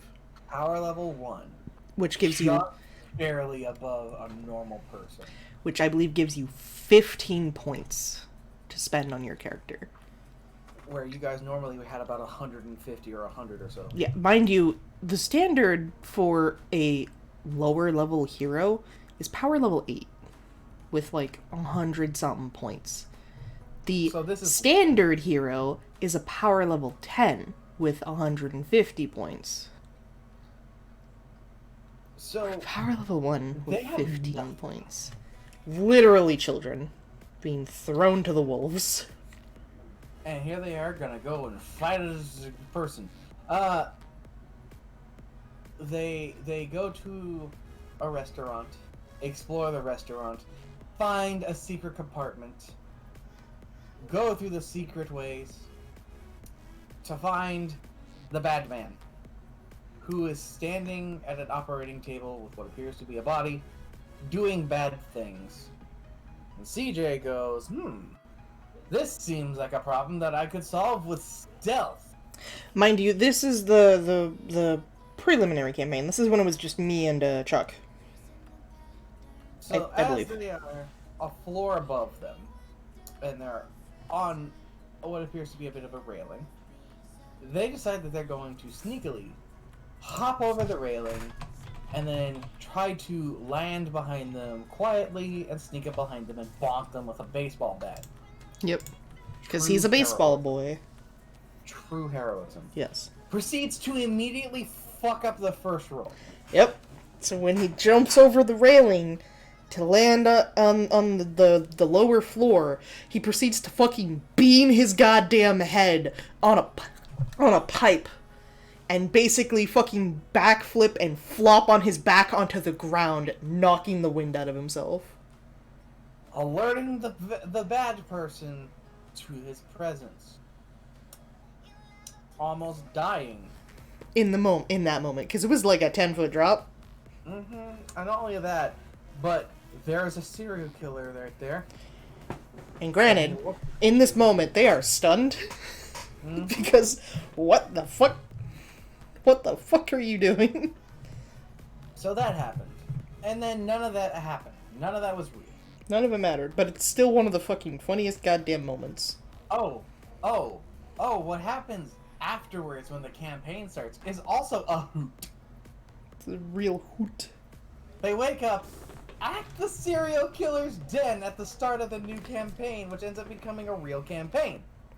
Yep. They are in crab cages. This is the official start of the campaign. Chalk and I are losing our fucking minds because, oh god, oh fuck. Yeah, we're already in the belly of the beast, boys. You're already in the belly of the beast, and I knew that was the reaction I was gonna get out of it.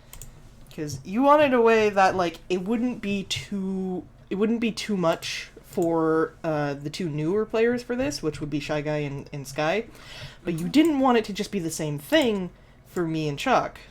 Uh-huh. So I went, here, let's do it backwards. You're the victim now. You're the victim now, which made you and Chuck go, oh no. Sure did. It was great.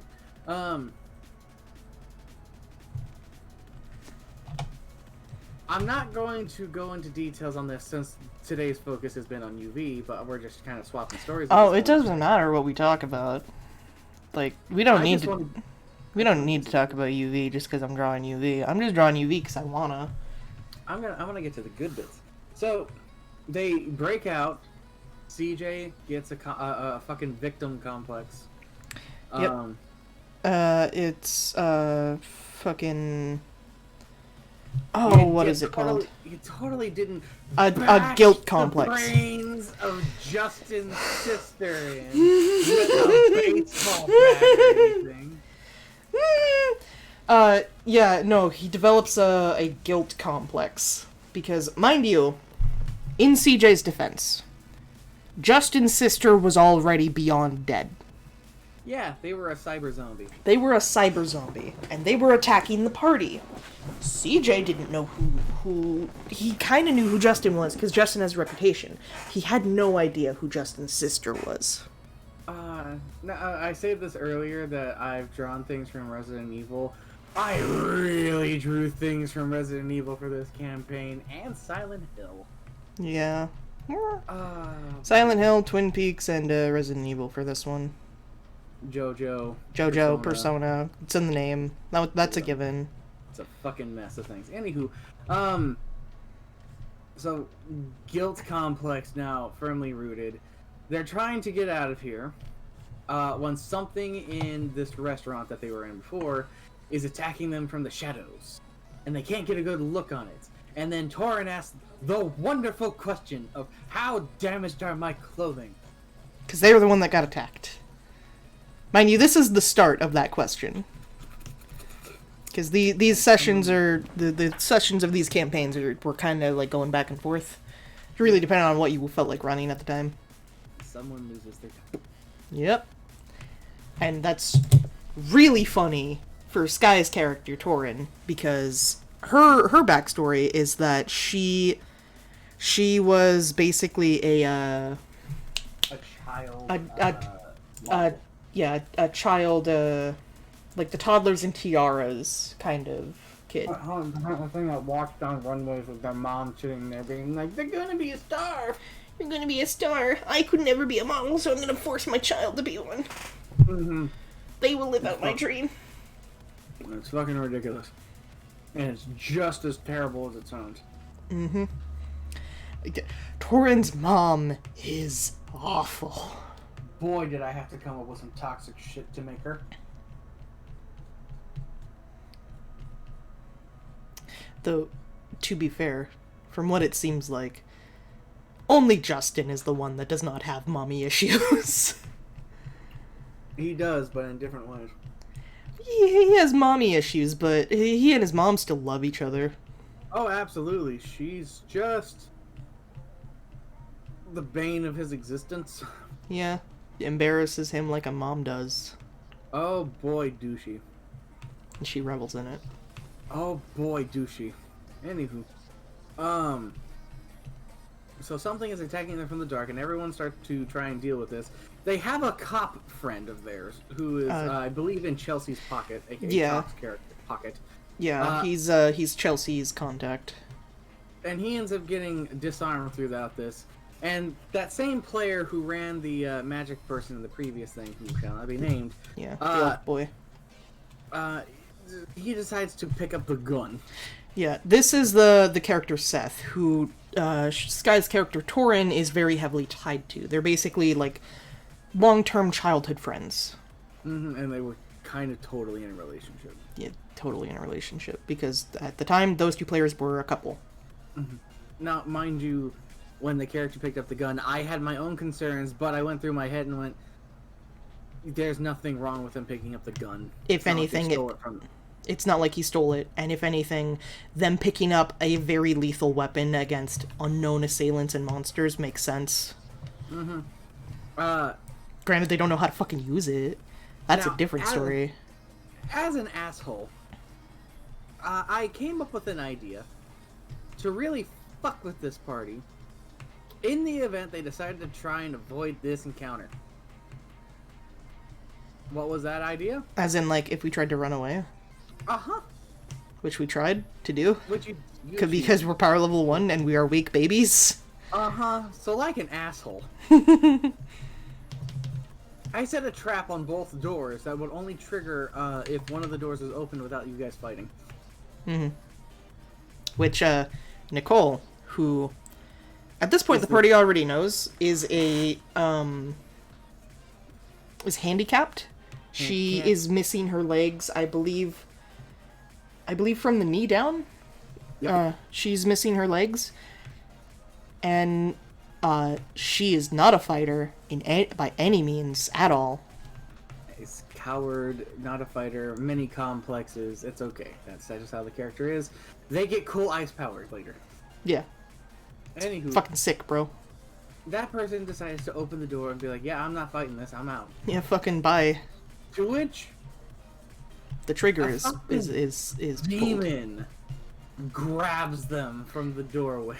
Like, I believe you literally describe what you would picture Satan in the Bible. Mm-hmm. Just appears and fucking yoinks her. And proceeds to try and beat them up.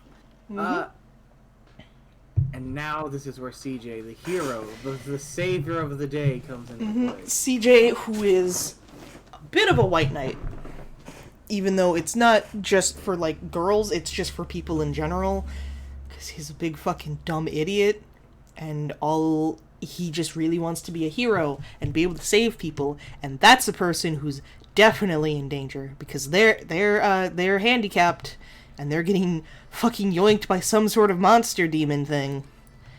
I should help. What was your idea? What was it that you decided to do? So, I did not have enough movement to get up to the thing and then hit it with my bat.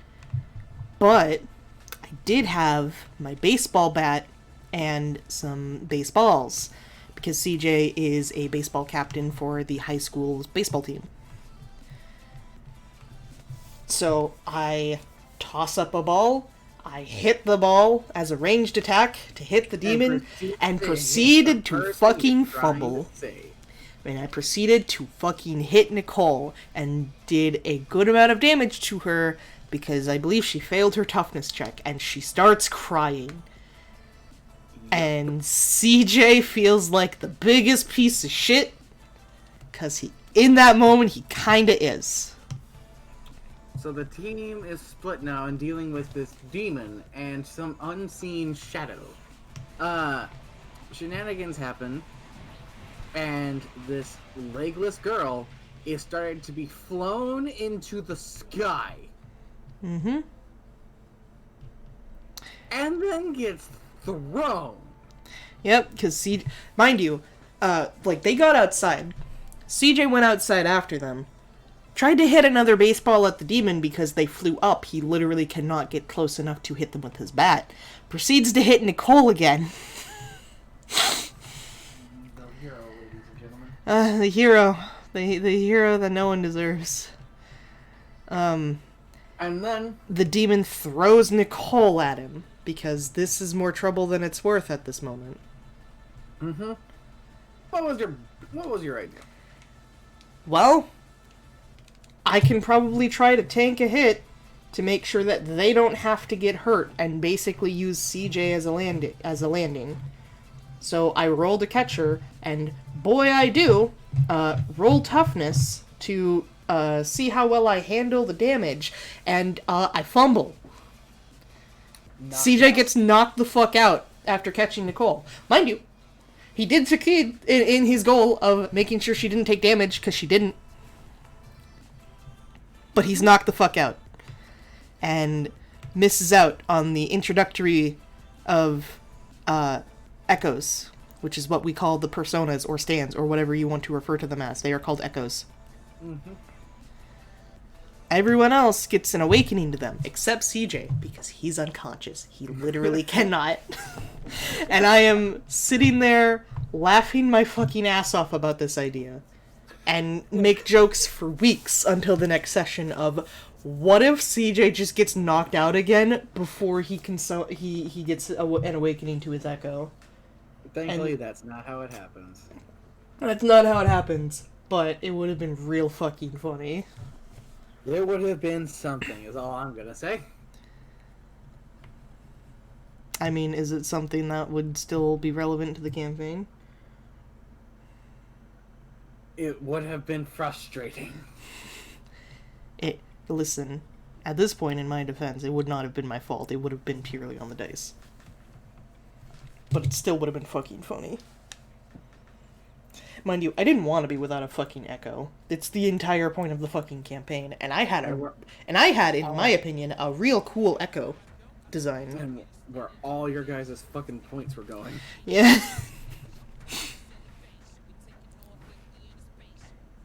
Oh, man.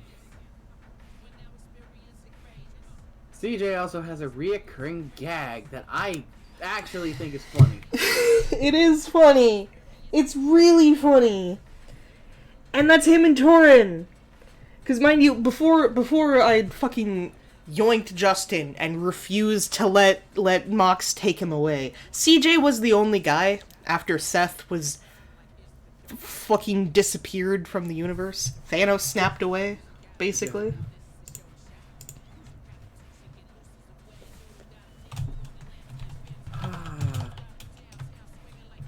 And so they proceed to keep fucking up checks with each other. Mm-hmm. And, more than once, CJ pulls a harem protagonist. I believe it's only been face to chest. And boy, that's real awkward. It sure is, especially since they don't really know you. They don't really know me, but even then, CJ is more embarrassed about it than Torin. Torin can take a joke and knows how to fucking have a great laugh. She thinks it's fucking hilarious, and it's really funny at how how embarrassed he gets. Because she kind of does things to be like, fuck you, Mom. Trying to be a bit of a rebel, but not enough to actually get herself in trouble. Yep.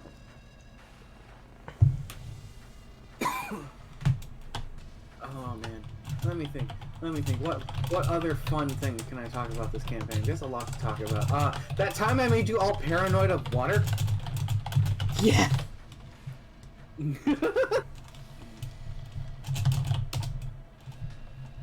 Some context. So, shortly actually after their introductory thing, and some other shenanigans that happen, revealing to them that there's another world they're going to be exploring. I'll be right back in just a second. That's fine. I'm I just have to going get to up explain to to these guys. The hothead that is Justin storms off and is not seen for 24 hours. Chelsea, who is a bit of a hacker, ends up I knocked over my pen. I return. And finding that he is at a strange place, kind of out in the water. Yes. Following the signal, they end up finding him in a water treatment facility, clinging to a filter, barely hanging out of a running thing that leads of water from the lake leading into the sewers. And then these idiots, instead of using their combined powers or things, decide to try and just like jump at him, fall into the water, which reveals that the lake water transports them to the other world. So we start doing experiments. You start doing experiments and almost die, as the pull of the water is strong, and most of you don't have the ability to handle it because only one of you has a swim speed. Mm-hmm. And I believe that's Nicole. That is Nicole, because water and the different forms of water are the entire thing. Which is pretty cool. It's a pretty cool power set. I like it. And after that moment, they were all uncertain what to think of any source of water. Because they live in a town by the lake. The lake water gets processed for the water to their homes. So, the person who ended up getting the big experiment that was my fucking... I had a hearty laugh at, was the shut-in Chelsea. Mind you, Chalk's character. Chalk's character. Chelsea has a remote robot that they basically can control. That's their stand echo, what you want to, or whatever you want to say it. They're a TV head from that looks like the Vocaloid TV head. I don't remember her name. Mm-hmm. But Chelsea calls this Echo. Echo. That's their name. And when they were going into the water, found out very quickly that they can't send these echoes into the water. It shorts them out and sends feedback damage to them. And There. actually fried Chelsea at home. There's Echo. There she is. Hee. So Chelsea ended up getting basically psychic damage at home, and no one was able to help her. But Because she's a thankfully- shut-in and lives alone and doesn't talk thank- to people. And thankfully, there's no bleed out or anything like that. So it's not like they died a lonely, insignificant death at home because of a chance thing that they didn't know about. Instead, they woke up with a bad hangover, essentially, and a bloody nose. Yeah, that's probably the thing that makes you the most fair as a DM, is that if a character is experimenting, and it's a fair experiment, they're not being a fucking idiot, they're literally just trying to get more information, you're not gonna kill them over that, because that would be unfair. That would be unfair unless literally disaster strikes and everything goes bad. Yeah, if Like you end up starting a house fire, end up burning to death in that house fire. Or if, say, for example, Chelsea was taking a bath, gets knocked the fuck out, and fucking drowns in the bathtub. Yeah, I'm not gonna be an asshole like that. However, situations and circumstances can happen, and what happens from there, and now figure it out. I'm not gonna be that dickhead, but anywho. You try not to be, but if the dice literally say, fuck this player, I said fuck this player, man. That's just how it goes sometimes. Anywho, Chelsea decides to be the one who bites the bullet on a serious experiment and proceeds to take a bath. Yes. Which, in most contexts, mean very little. In this context, they didn't know what was going to happen, and they didn't tell anyone either. Thankfully, though, nothing happened. Meaning that the water that they were drinking was safe. So it's the raw lake water that has this effect. So Whatever the is treated being- water is Yeah. is safe. So whatever they're treating that water with is preventing this otherworldly effect on them. Which, in all honesty, we should try to figure out what's going on with the treatment of the water. Or at least, what's up with the raw water. Things to consider. But these are a bunch of dumb high school students. I believe, at most, they're sophomores. I think so. I don't think anyone's much more than that. I think CJ is the oldest at 17. And he's a fucking loser. He is a fucking loser. He was so much of a loser, he had to move schools. He had to leave his old school and come to this new So one. much of a loser. He knows how to break dance. He is. He do know how to break dance. Yeah, he do. He's do. a b-boy. He do. He's a b-boy, and he's not bad at it. He has a few points in that skill, which is a lot at this level. Uh-huh. But then it's a lot just in existence, as even 1 point means you're proficient. Mm-hmm. Ah, man. Here he is. Nope, that's not him. That was Echo. There he is. There's the boy. I am very proud of this piece. I think it's pretty good. I'm still delayed. Oh, there we go. There it is. Woohoo! The boy. My b-boy. I still really like this piece. I think it looks really good. People. B-boy. Him and his fucking zipper pants. Zipper pant. Sora from Kingdom Hearts' outfit was a big inspiration for his clothes. shame none of the other Pets of Sora were the inspiration. Like the coordination.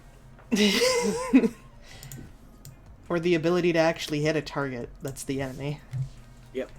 They're real good at hitting their friends, though. Oh yeah. Dude, you need someone to hit their friends? Oh, see, just got you covered. Oh, man. I love this stupid baseball boy. You do. I like their sister more. Their sister gives me the biggest belly laughs. She is the definition of trash gremlin. True, but nothing is more trashly a gremlin than their cat. Yeah. CJ has two pets. One that is a pug. His name is Brick. Why is he called Brick? Because when he gets excited to see you come home, he literally runs face first into the fucking door. He's fine usually, but he's more than likely got brain damage and several concussions.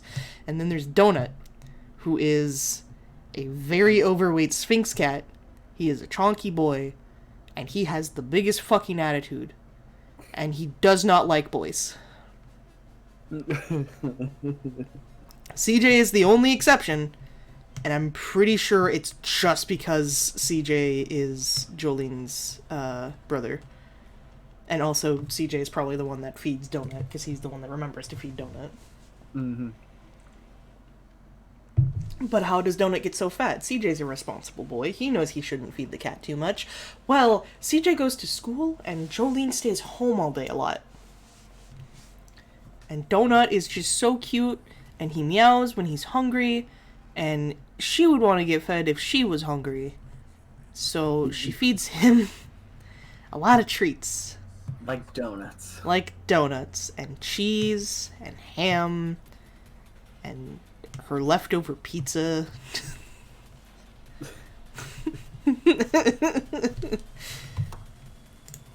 Oh, man. She has an amazing intelligence. She has such a fucking high intelligence. But she's such a fucking goblin. She really is. And on top of that, like, while she will get in your face and, like, embarrass CJ to death, if you were to try to talk to her when she's by herself, man, does she sure not know how to communicate with humans. The fake flirting with the fake police officer. Hey, he is not a fake police officer. He is a real officer of the law. That doesn't exist.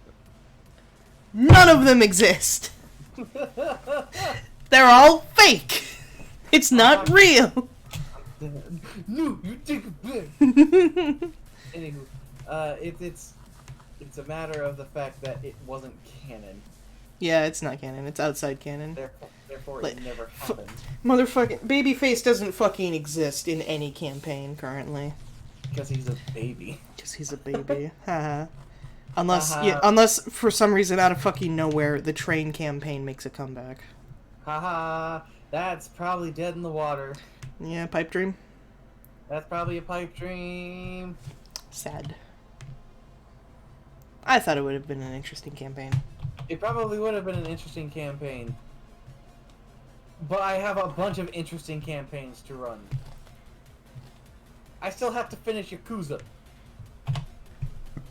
As in, like, the campaign or the video games? No Misha Babyface Adventure. No Misha Babyface adventures. But nothing is stopping Misha and Babyface from having adventures in Port Chem City. Except you two. Except us two. Listen, I'm bad at initiating RP, alright? Burn the There bridges. is almost never a time that I do not want to RP with my D&D characters, but I am fucking awful at trying to initiate that. Meanwhile, I just keep staring at your video game art that you have up there. My what? Your video game art. Video game. Video game. I am gamer. Video gamer. Well, gamer, do your RPG gamer. Awoo. do your RPs, gamer. Ow! I've tried and I've does not tried. seem to work, so I stopped trying. Mm.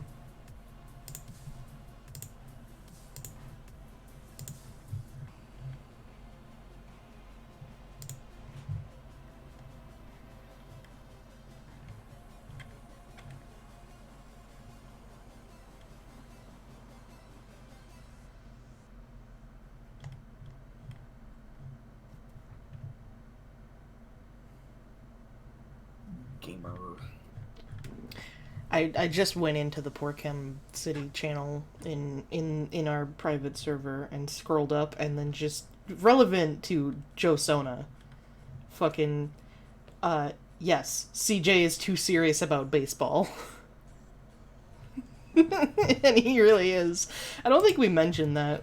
Like, I did say that he's a captain of the baseball team, but I never mentioned his basically, like, complete personality shift when he's in fucking baseball captain mode. Yes, complete personality shift. Real baseball boy. Not making fun of him, not knocking him. I'm being serious right now. That being said, their baseball hero.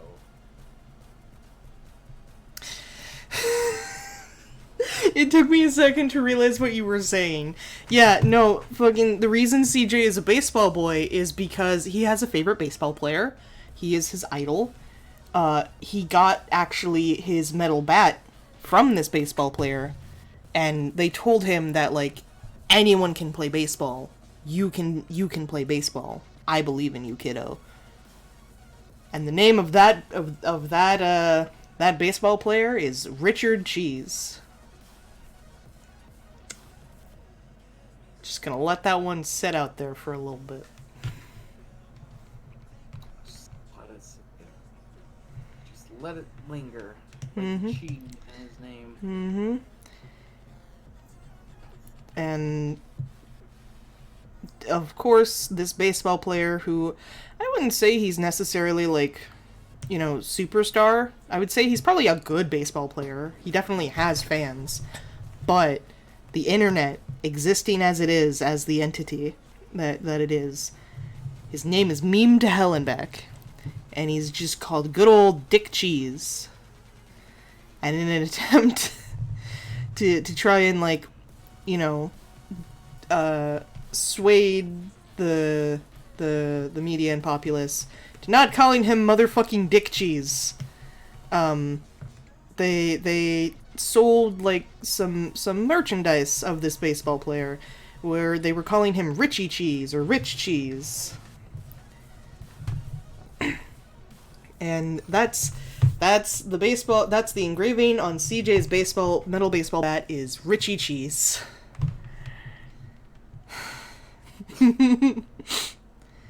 And CJ, at this point as a high schooler, fully acknowledging that his favorite baseball player of all time is called Dick Cheese, does not care.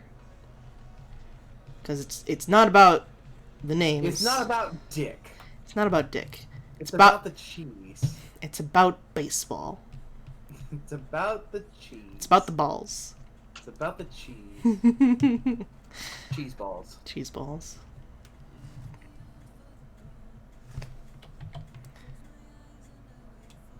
But yeah. Good old Dick Cheese. He's a good guy. Dicky cheese. Dickie Cheese. He's a good guy. Cheese. He really is a good guy. He is a really good guy. With the worst name. The worst name his parents could have ever given him. Like, holy shit, do your parents hate you? I'm sorry. Fucking... this pose you have them in currently looks like they're doing that fucking meme with the kid with the cross, like, trying to hold you back. The UV when I start approaching her complications to add another one. No.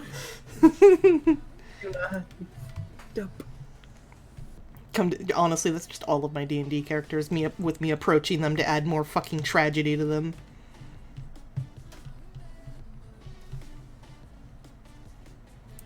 Honestly, I think one character out of all of them definitely takes the crown for really got it the worst. And that's Tomb. He really got it the worst. Definitely. But that's a completely different can of worms that I don't know if I want to open, because I know where those worms have been. They've been places, my friend. They sure have. Uh-oh. Uh-oh. Uh-oh. Uh-oh. What are you uh-oh? I'm saying uh-oh because I can't help but notice that this person who has followed me on Twitter has retweeted a thing called Masato Monday. Masato Monday? Yeah, it has to do Masato with, from what? Ava. I'll kill them. Their death will be by my hands.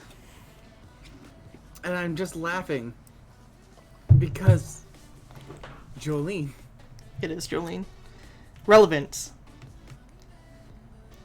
But yeah, we recently came to realize, mainly by your own making, your own doing, that Jolene from Josona is quite simply just Misato from Eva.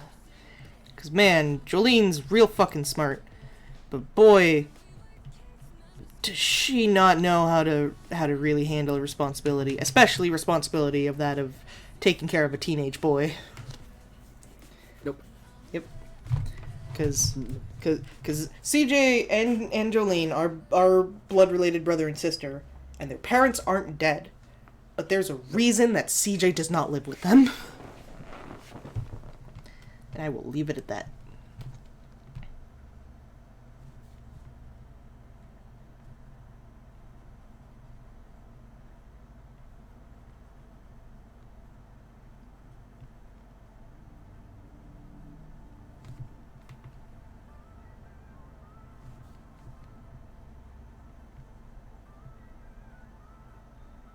What?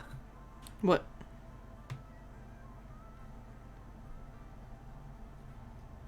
Oh, I see.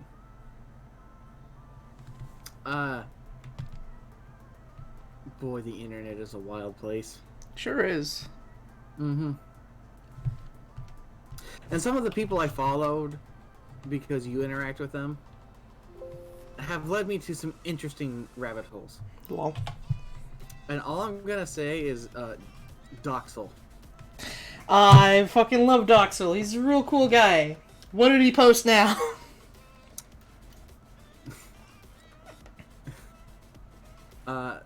Capri's mom isn't even gonna have a name either. It's just gonna be the Fairly Odd Parents joke of a bus driving by whenever it's spoken. Dude, fucking Doxel fucking just mentioned the idea of his OC Capri having a fucking mom, and all the Capri lovers, myself partially included, immediately just went, "Oh whoa!" Fucking. With Floa replying about an hour afterwards, "Draw her and her lovely family being happy together now." I love my little otter friend, but he's barking up a very dangerous tree here. What are you talking about? Doxel's capable of making wholesome shit. You're right. Doxel very much so is capable of making wholesome shit, except with Capri. What are you talking about? He can make wholesome shit with Capri. Right. Like the story of how they lost their lake. Yeah. It was on Live Leak.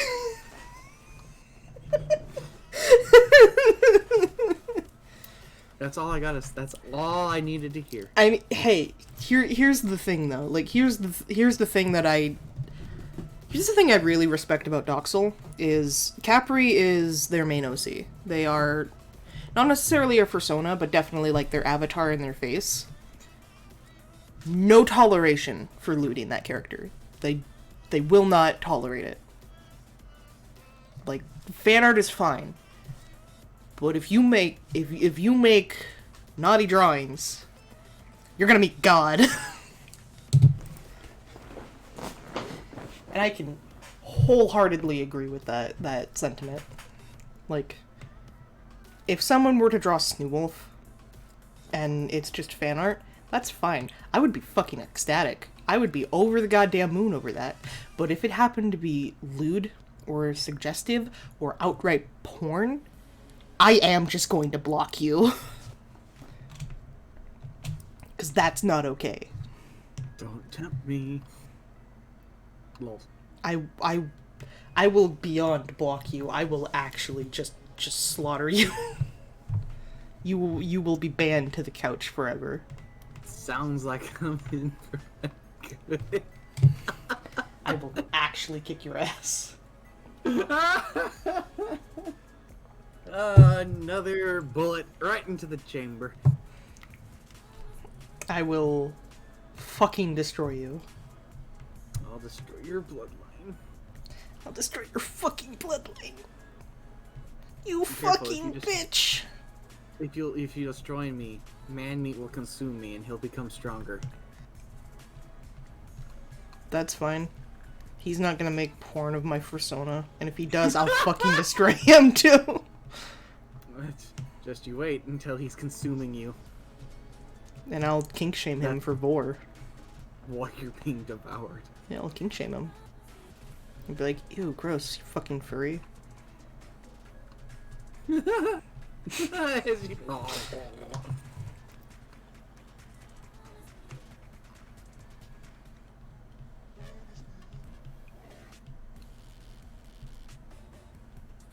The fuck are we talking about? I don't know, kink shaming your brother.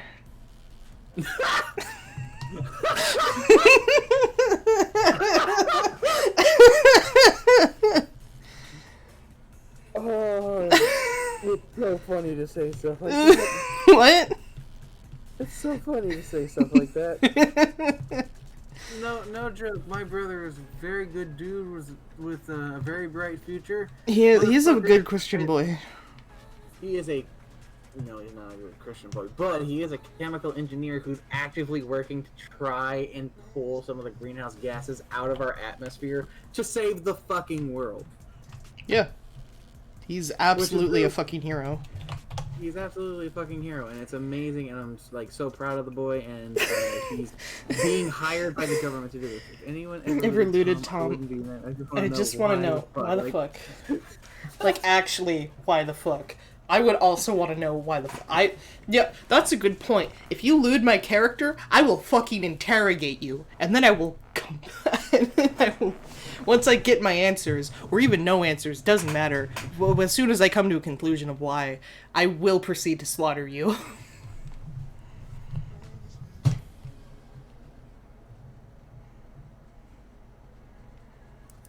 Man. Dear FBI agents, this is not a joke. I am a threat to society. Threat to national security. I'm going to steal the Declaration of Independence. Not again. Mm. Anywho, For real, FBI agents that are listening, this is a joke. Please, Well, please don't report me to the IRS. You're being sent to Brazil. Oh no! My very intelligent and very hopefully hero brother frequents our online games Yep. as the smoothest brain individual as he can come up with, named Manmeat, Yep. where he's just out to kill and cannibalize us, in particular me, to gain power, and Snoo because he wants Snoo's smooth brain. He can't fucking have it. Once he kills me, it escapes my skull and slithers into the night. He wants it to have the smoothest brain known to man. Just take sandpaper on your brain and make sure you make sure you wash it with soap and water and conspiracy theories every night. Yeah, but you've already done the job, and he's too smooth brain to even start, so he wants yours. It's stinky. It's. I'm just thinking about the last time I played Rust. Holy shit. She was funny. That shit was funny. So, the last time we were playing Rust, We were streaming. which is actually documented on a VOD. If you wanted to watch, you can go to my channel and watch the latest Rust thing for this. At twitch.tv/Mr. Mox. You're so right. Anywho, there was a airdrop package that takes 15 minutes to open. You don't have to stay there the whole 15 minutes. You can just put a thing on it and it will open it up. However, once it's open, anybody can get the contents. And this thing puts a thing on the map so anybody can see it. And I'm streaming this to the fucking world, and of course he's watching, so he knows I'm doing it. That's the downside of being a streamer. So just as this thing's about to open, there's pock shots. And I see on the hill a nearly naked caveman in like a white beater, and I think that was it, with a rifle running down the hill at me. I don't know what So kind I of jumped- face to give UV in this pose. Give them a face that says stop, you violated the law. Alright, so just continue with the face I was already making. So he's firing at me from the hill. I steal everything from the crate and I start to fucking run. I jump on a horse. I'm about to ride away when I realize I've forgotten a bunch of things inside of a furnace next to Chalk's home that I was cooking, and I cannot afford to leave it behind. I literally need it to make things. Mystery of the Druids, you know the one. Yeah.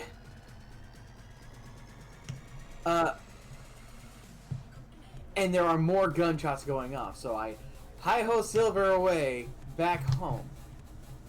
And I'm checking things out, and I'm putting some stuff away, but Snoo's unconscious ass is sleeping outside of the house. Because my And game crashed. And I cannot, in all goodness, leave Snoo defenseless lying out there, knowing there's a cannibal who's going to raid me. So I can't take a defensive position in my house on any of the things I have set up, and so I'm just kind of meandering about trying to keep an eye on Snoo's body so she doesn't become a meal. As I'm trying to load into the game. As the motherfucker rides over the hill on a horse with a rifle, firing. At first I think he's stolen my horse, only to find out that no, it's his own horse. I light him up, and down he goes. Only to find on his person he has a bed, the rifle, no ammo, and clearly he had no plan. Other than to fuck with me. And boy did it work. Boy did it work. And then we lost internet. Yep, the internet died, and fucking Man-Meat proceeded to lose interest. I don't know if he killed our unconscious bodies. No, we're still fine. I mean, the server's getting reset, so by now it doesn't matter. But no, it doesn't matter. Let me think here. One of my other favorite moments of Man-Meat is in 7 Days. When he was still yes. being introduced into the new set of things. He didn't, we didn't. had an encounter ourselves. Oh, right.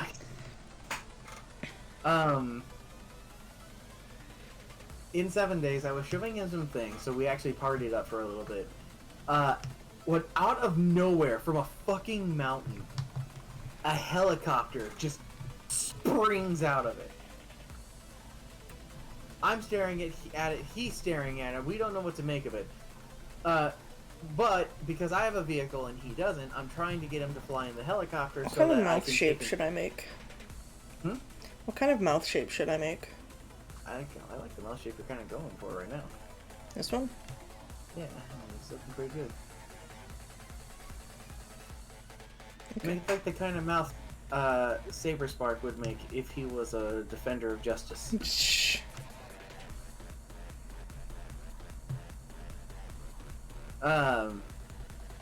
Anywho, he gets into this helicopter, which he's never flown before, and mind you, The server's already been reset. You do get to keep the stuff you've researched, just FYI, Mox.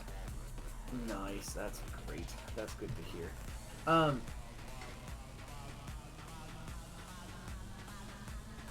he's never flown one of these helicopters. Mind you, the gyrocopters in 7 Days are unruly. They are a pain in the ass. Yeah. Can confirm. I love them though. Crash and kill himself almost immediately. It's not hard. It's really not hard. I think one of my other favorite moments is actually in the Rust server. When a helicopter was flying around and would eventually end up actually firing missiles into Chalk's house, which was really scary and sad. But before it did that, we get a message from Manmeat saying the helicopter is aggressive. As it killed him when he approached them. I just like the idea that there's this heavily armed fucking helicopter flying around, and a man with a spear rolls up, and he just chucks the spear at the metal bird, only for them to fire sharp, heated rocks into him. Just... Oh my god. You can tell when he's on the server too, because he does the he has his war call of man meat. It's like a fucking Pokemon. He really is. Don't know what kind of generation man meat's from, but Well, he's definitely a dark type and something else.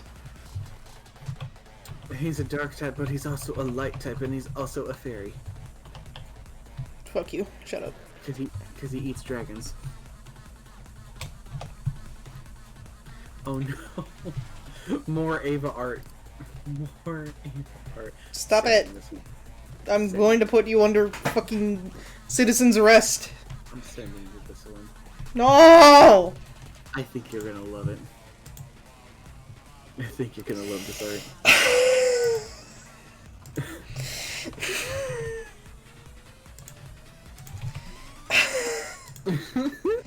Fucking...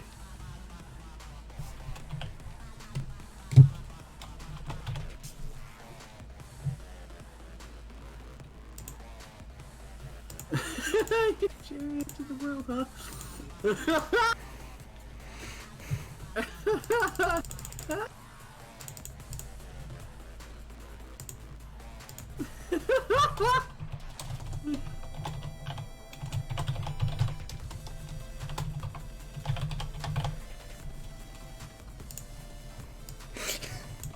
Meme.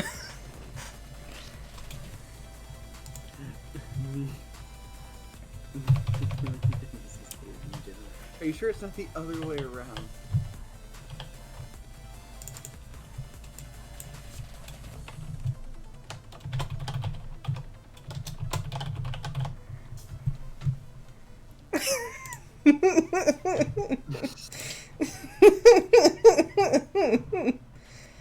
Hey, Hardy Chortle. I've had my laugh.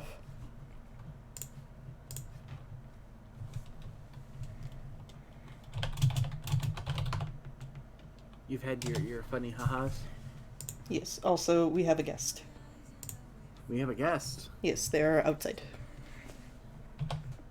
It Our is- house? Yes. Do I need to let them in? I unlocked the door. Who are they? It is my coworker. Uh-oh.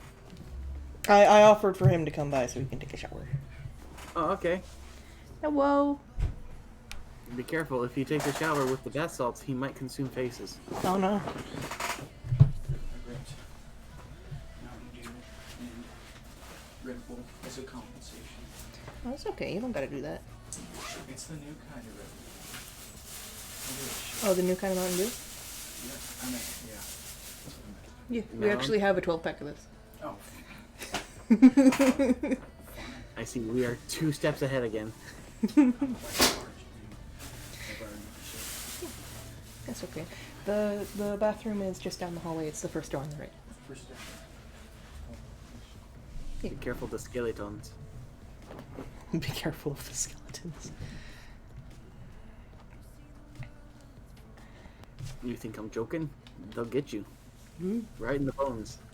Right in the pee-pee.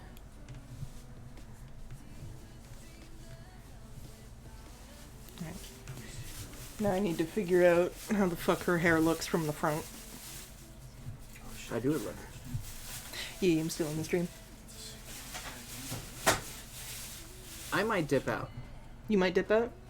I might dip out. It's getting late. This is later than I usually stream. Yeah, I have been streaming for 3 hours. Yeah, it might be good to call it. Yeah, I am gonna try and experiment with UV's hair, and then probably call it.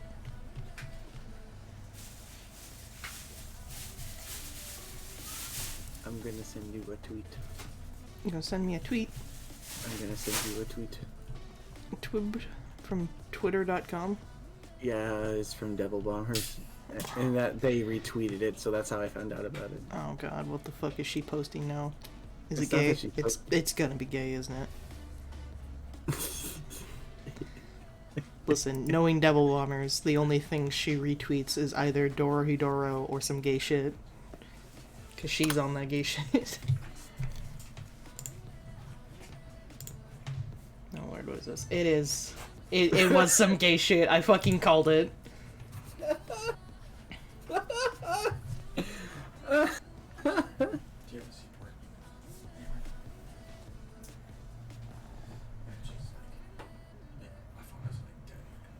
It's okay. I have a seaport somewhere. I think that cord over there actually might be a seaport. Seaport. No, that's connected to a mouse. I'm stupid. Well, I'll just go ahead and call the stream here and help Raven out with stuff. So, Okay. yeah. No, you're okay. I needed to end the stream anyway. We've been going at this for a while. Please free me. You are now freed. Mox is freed.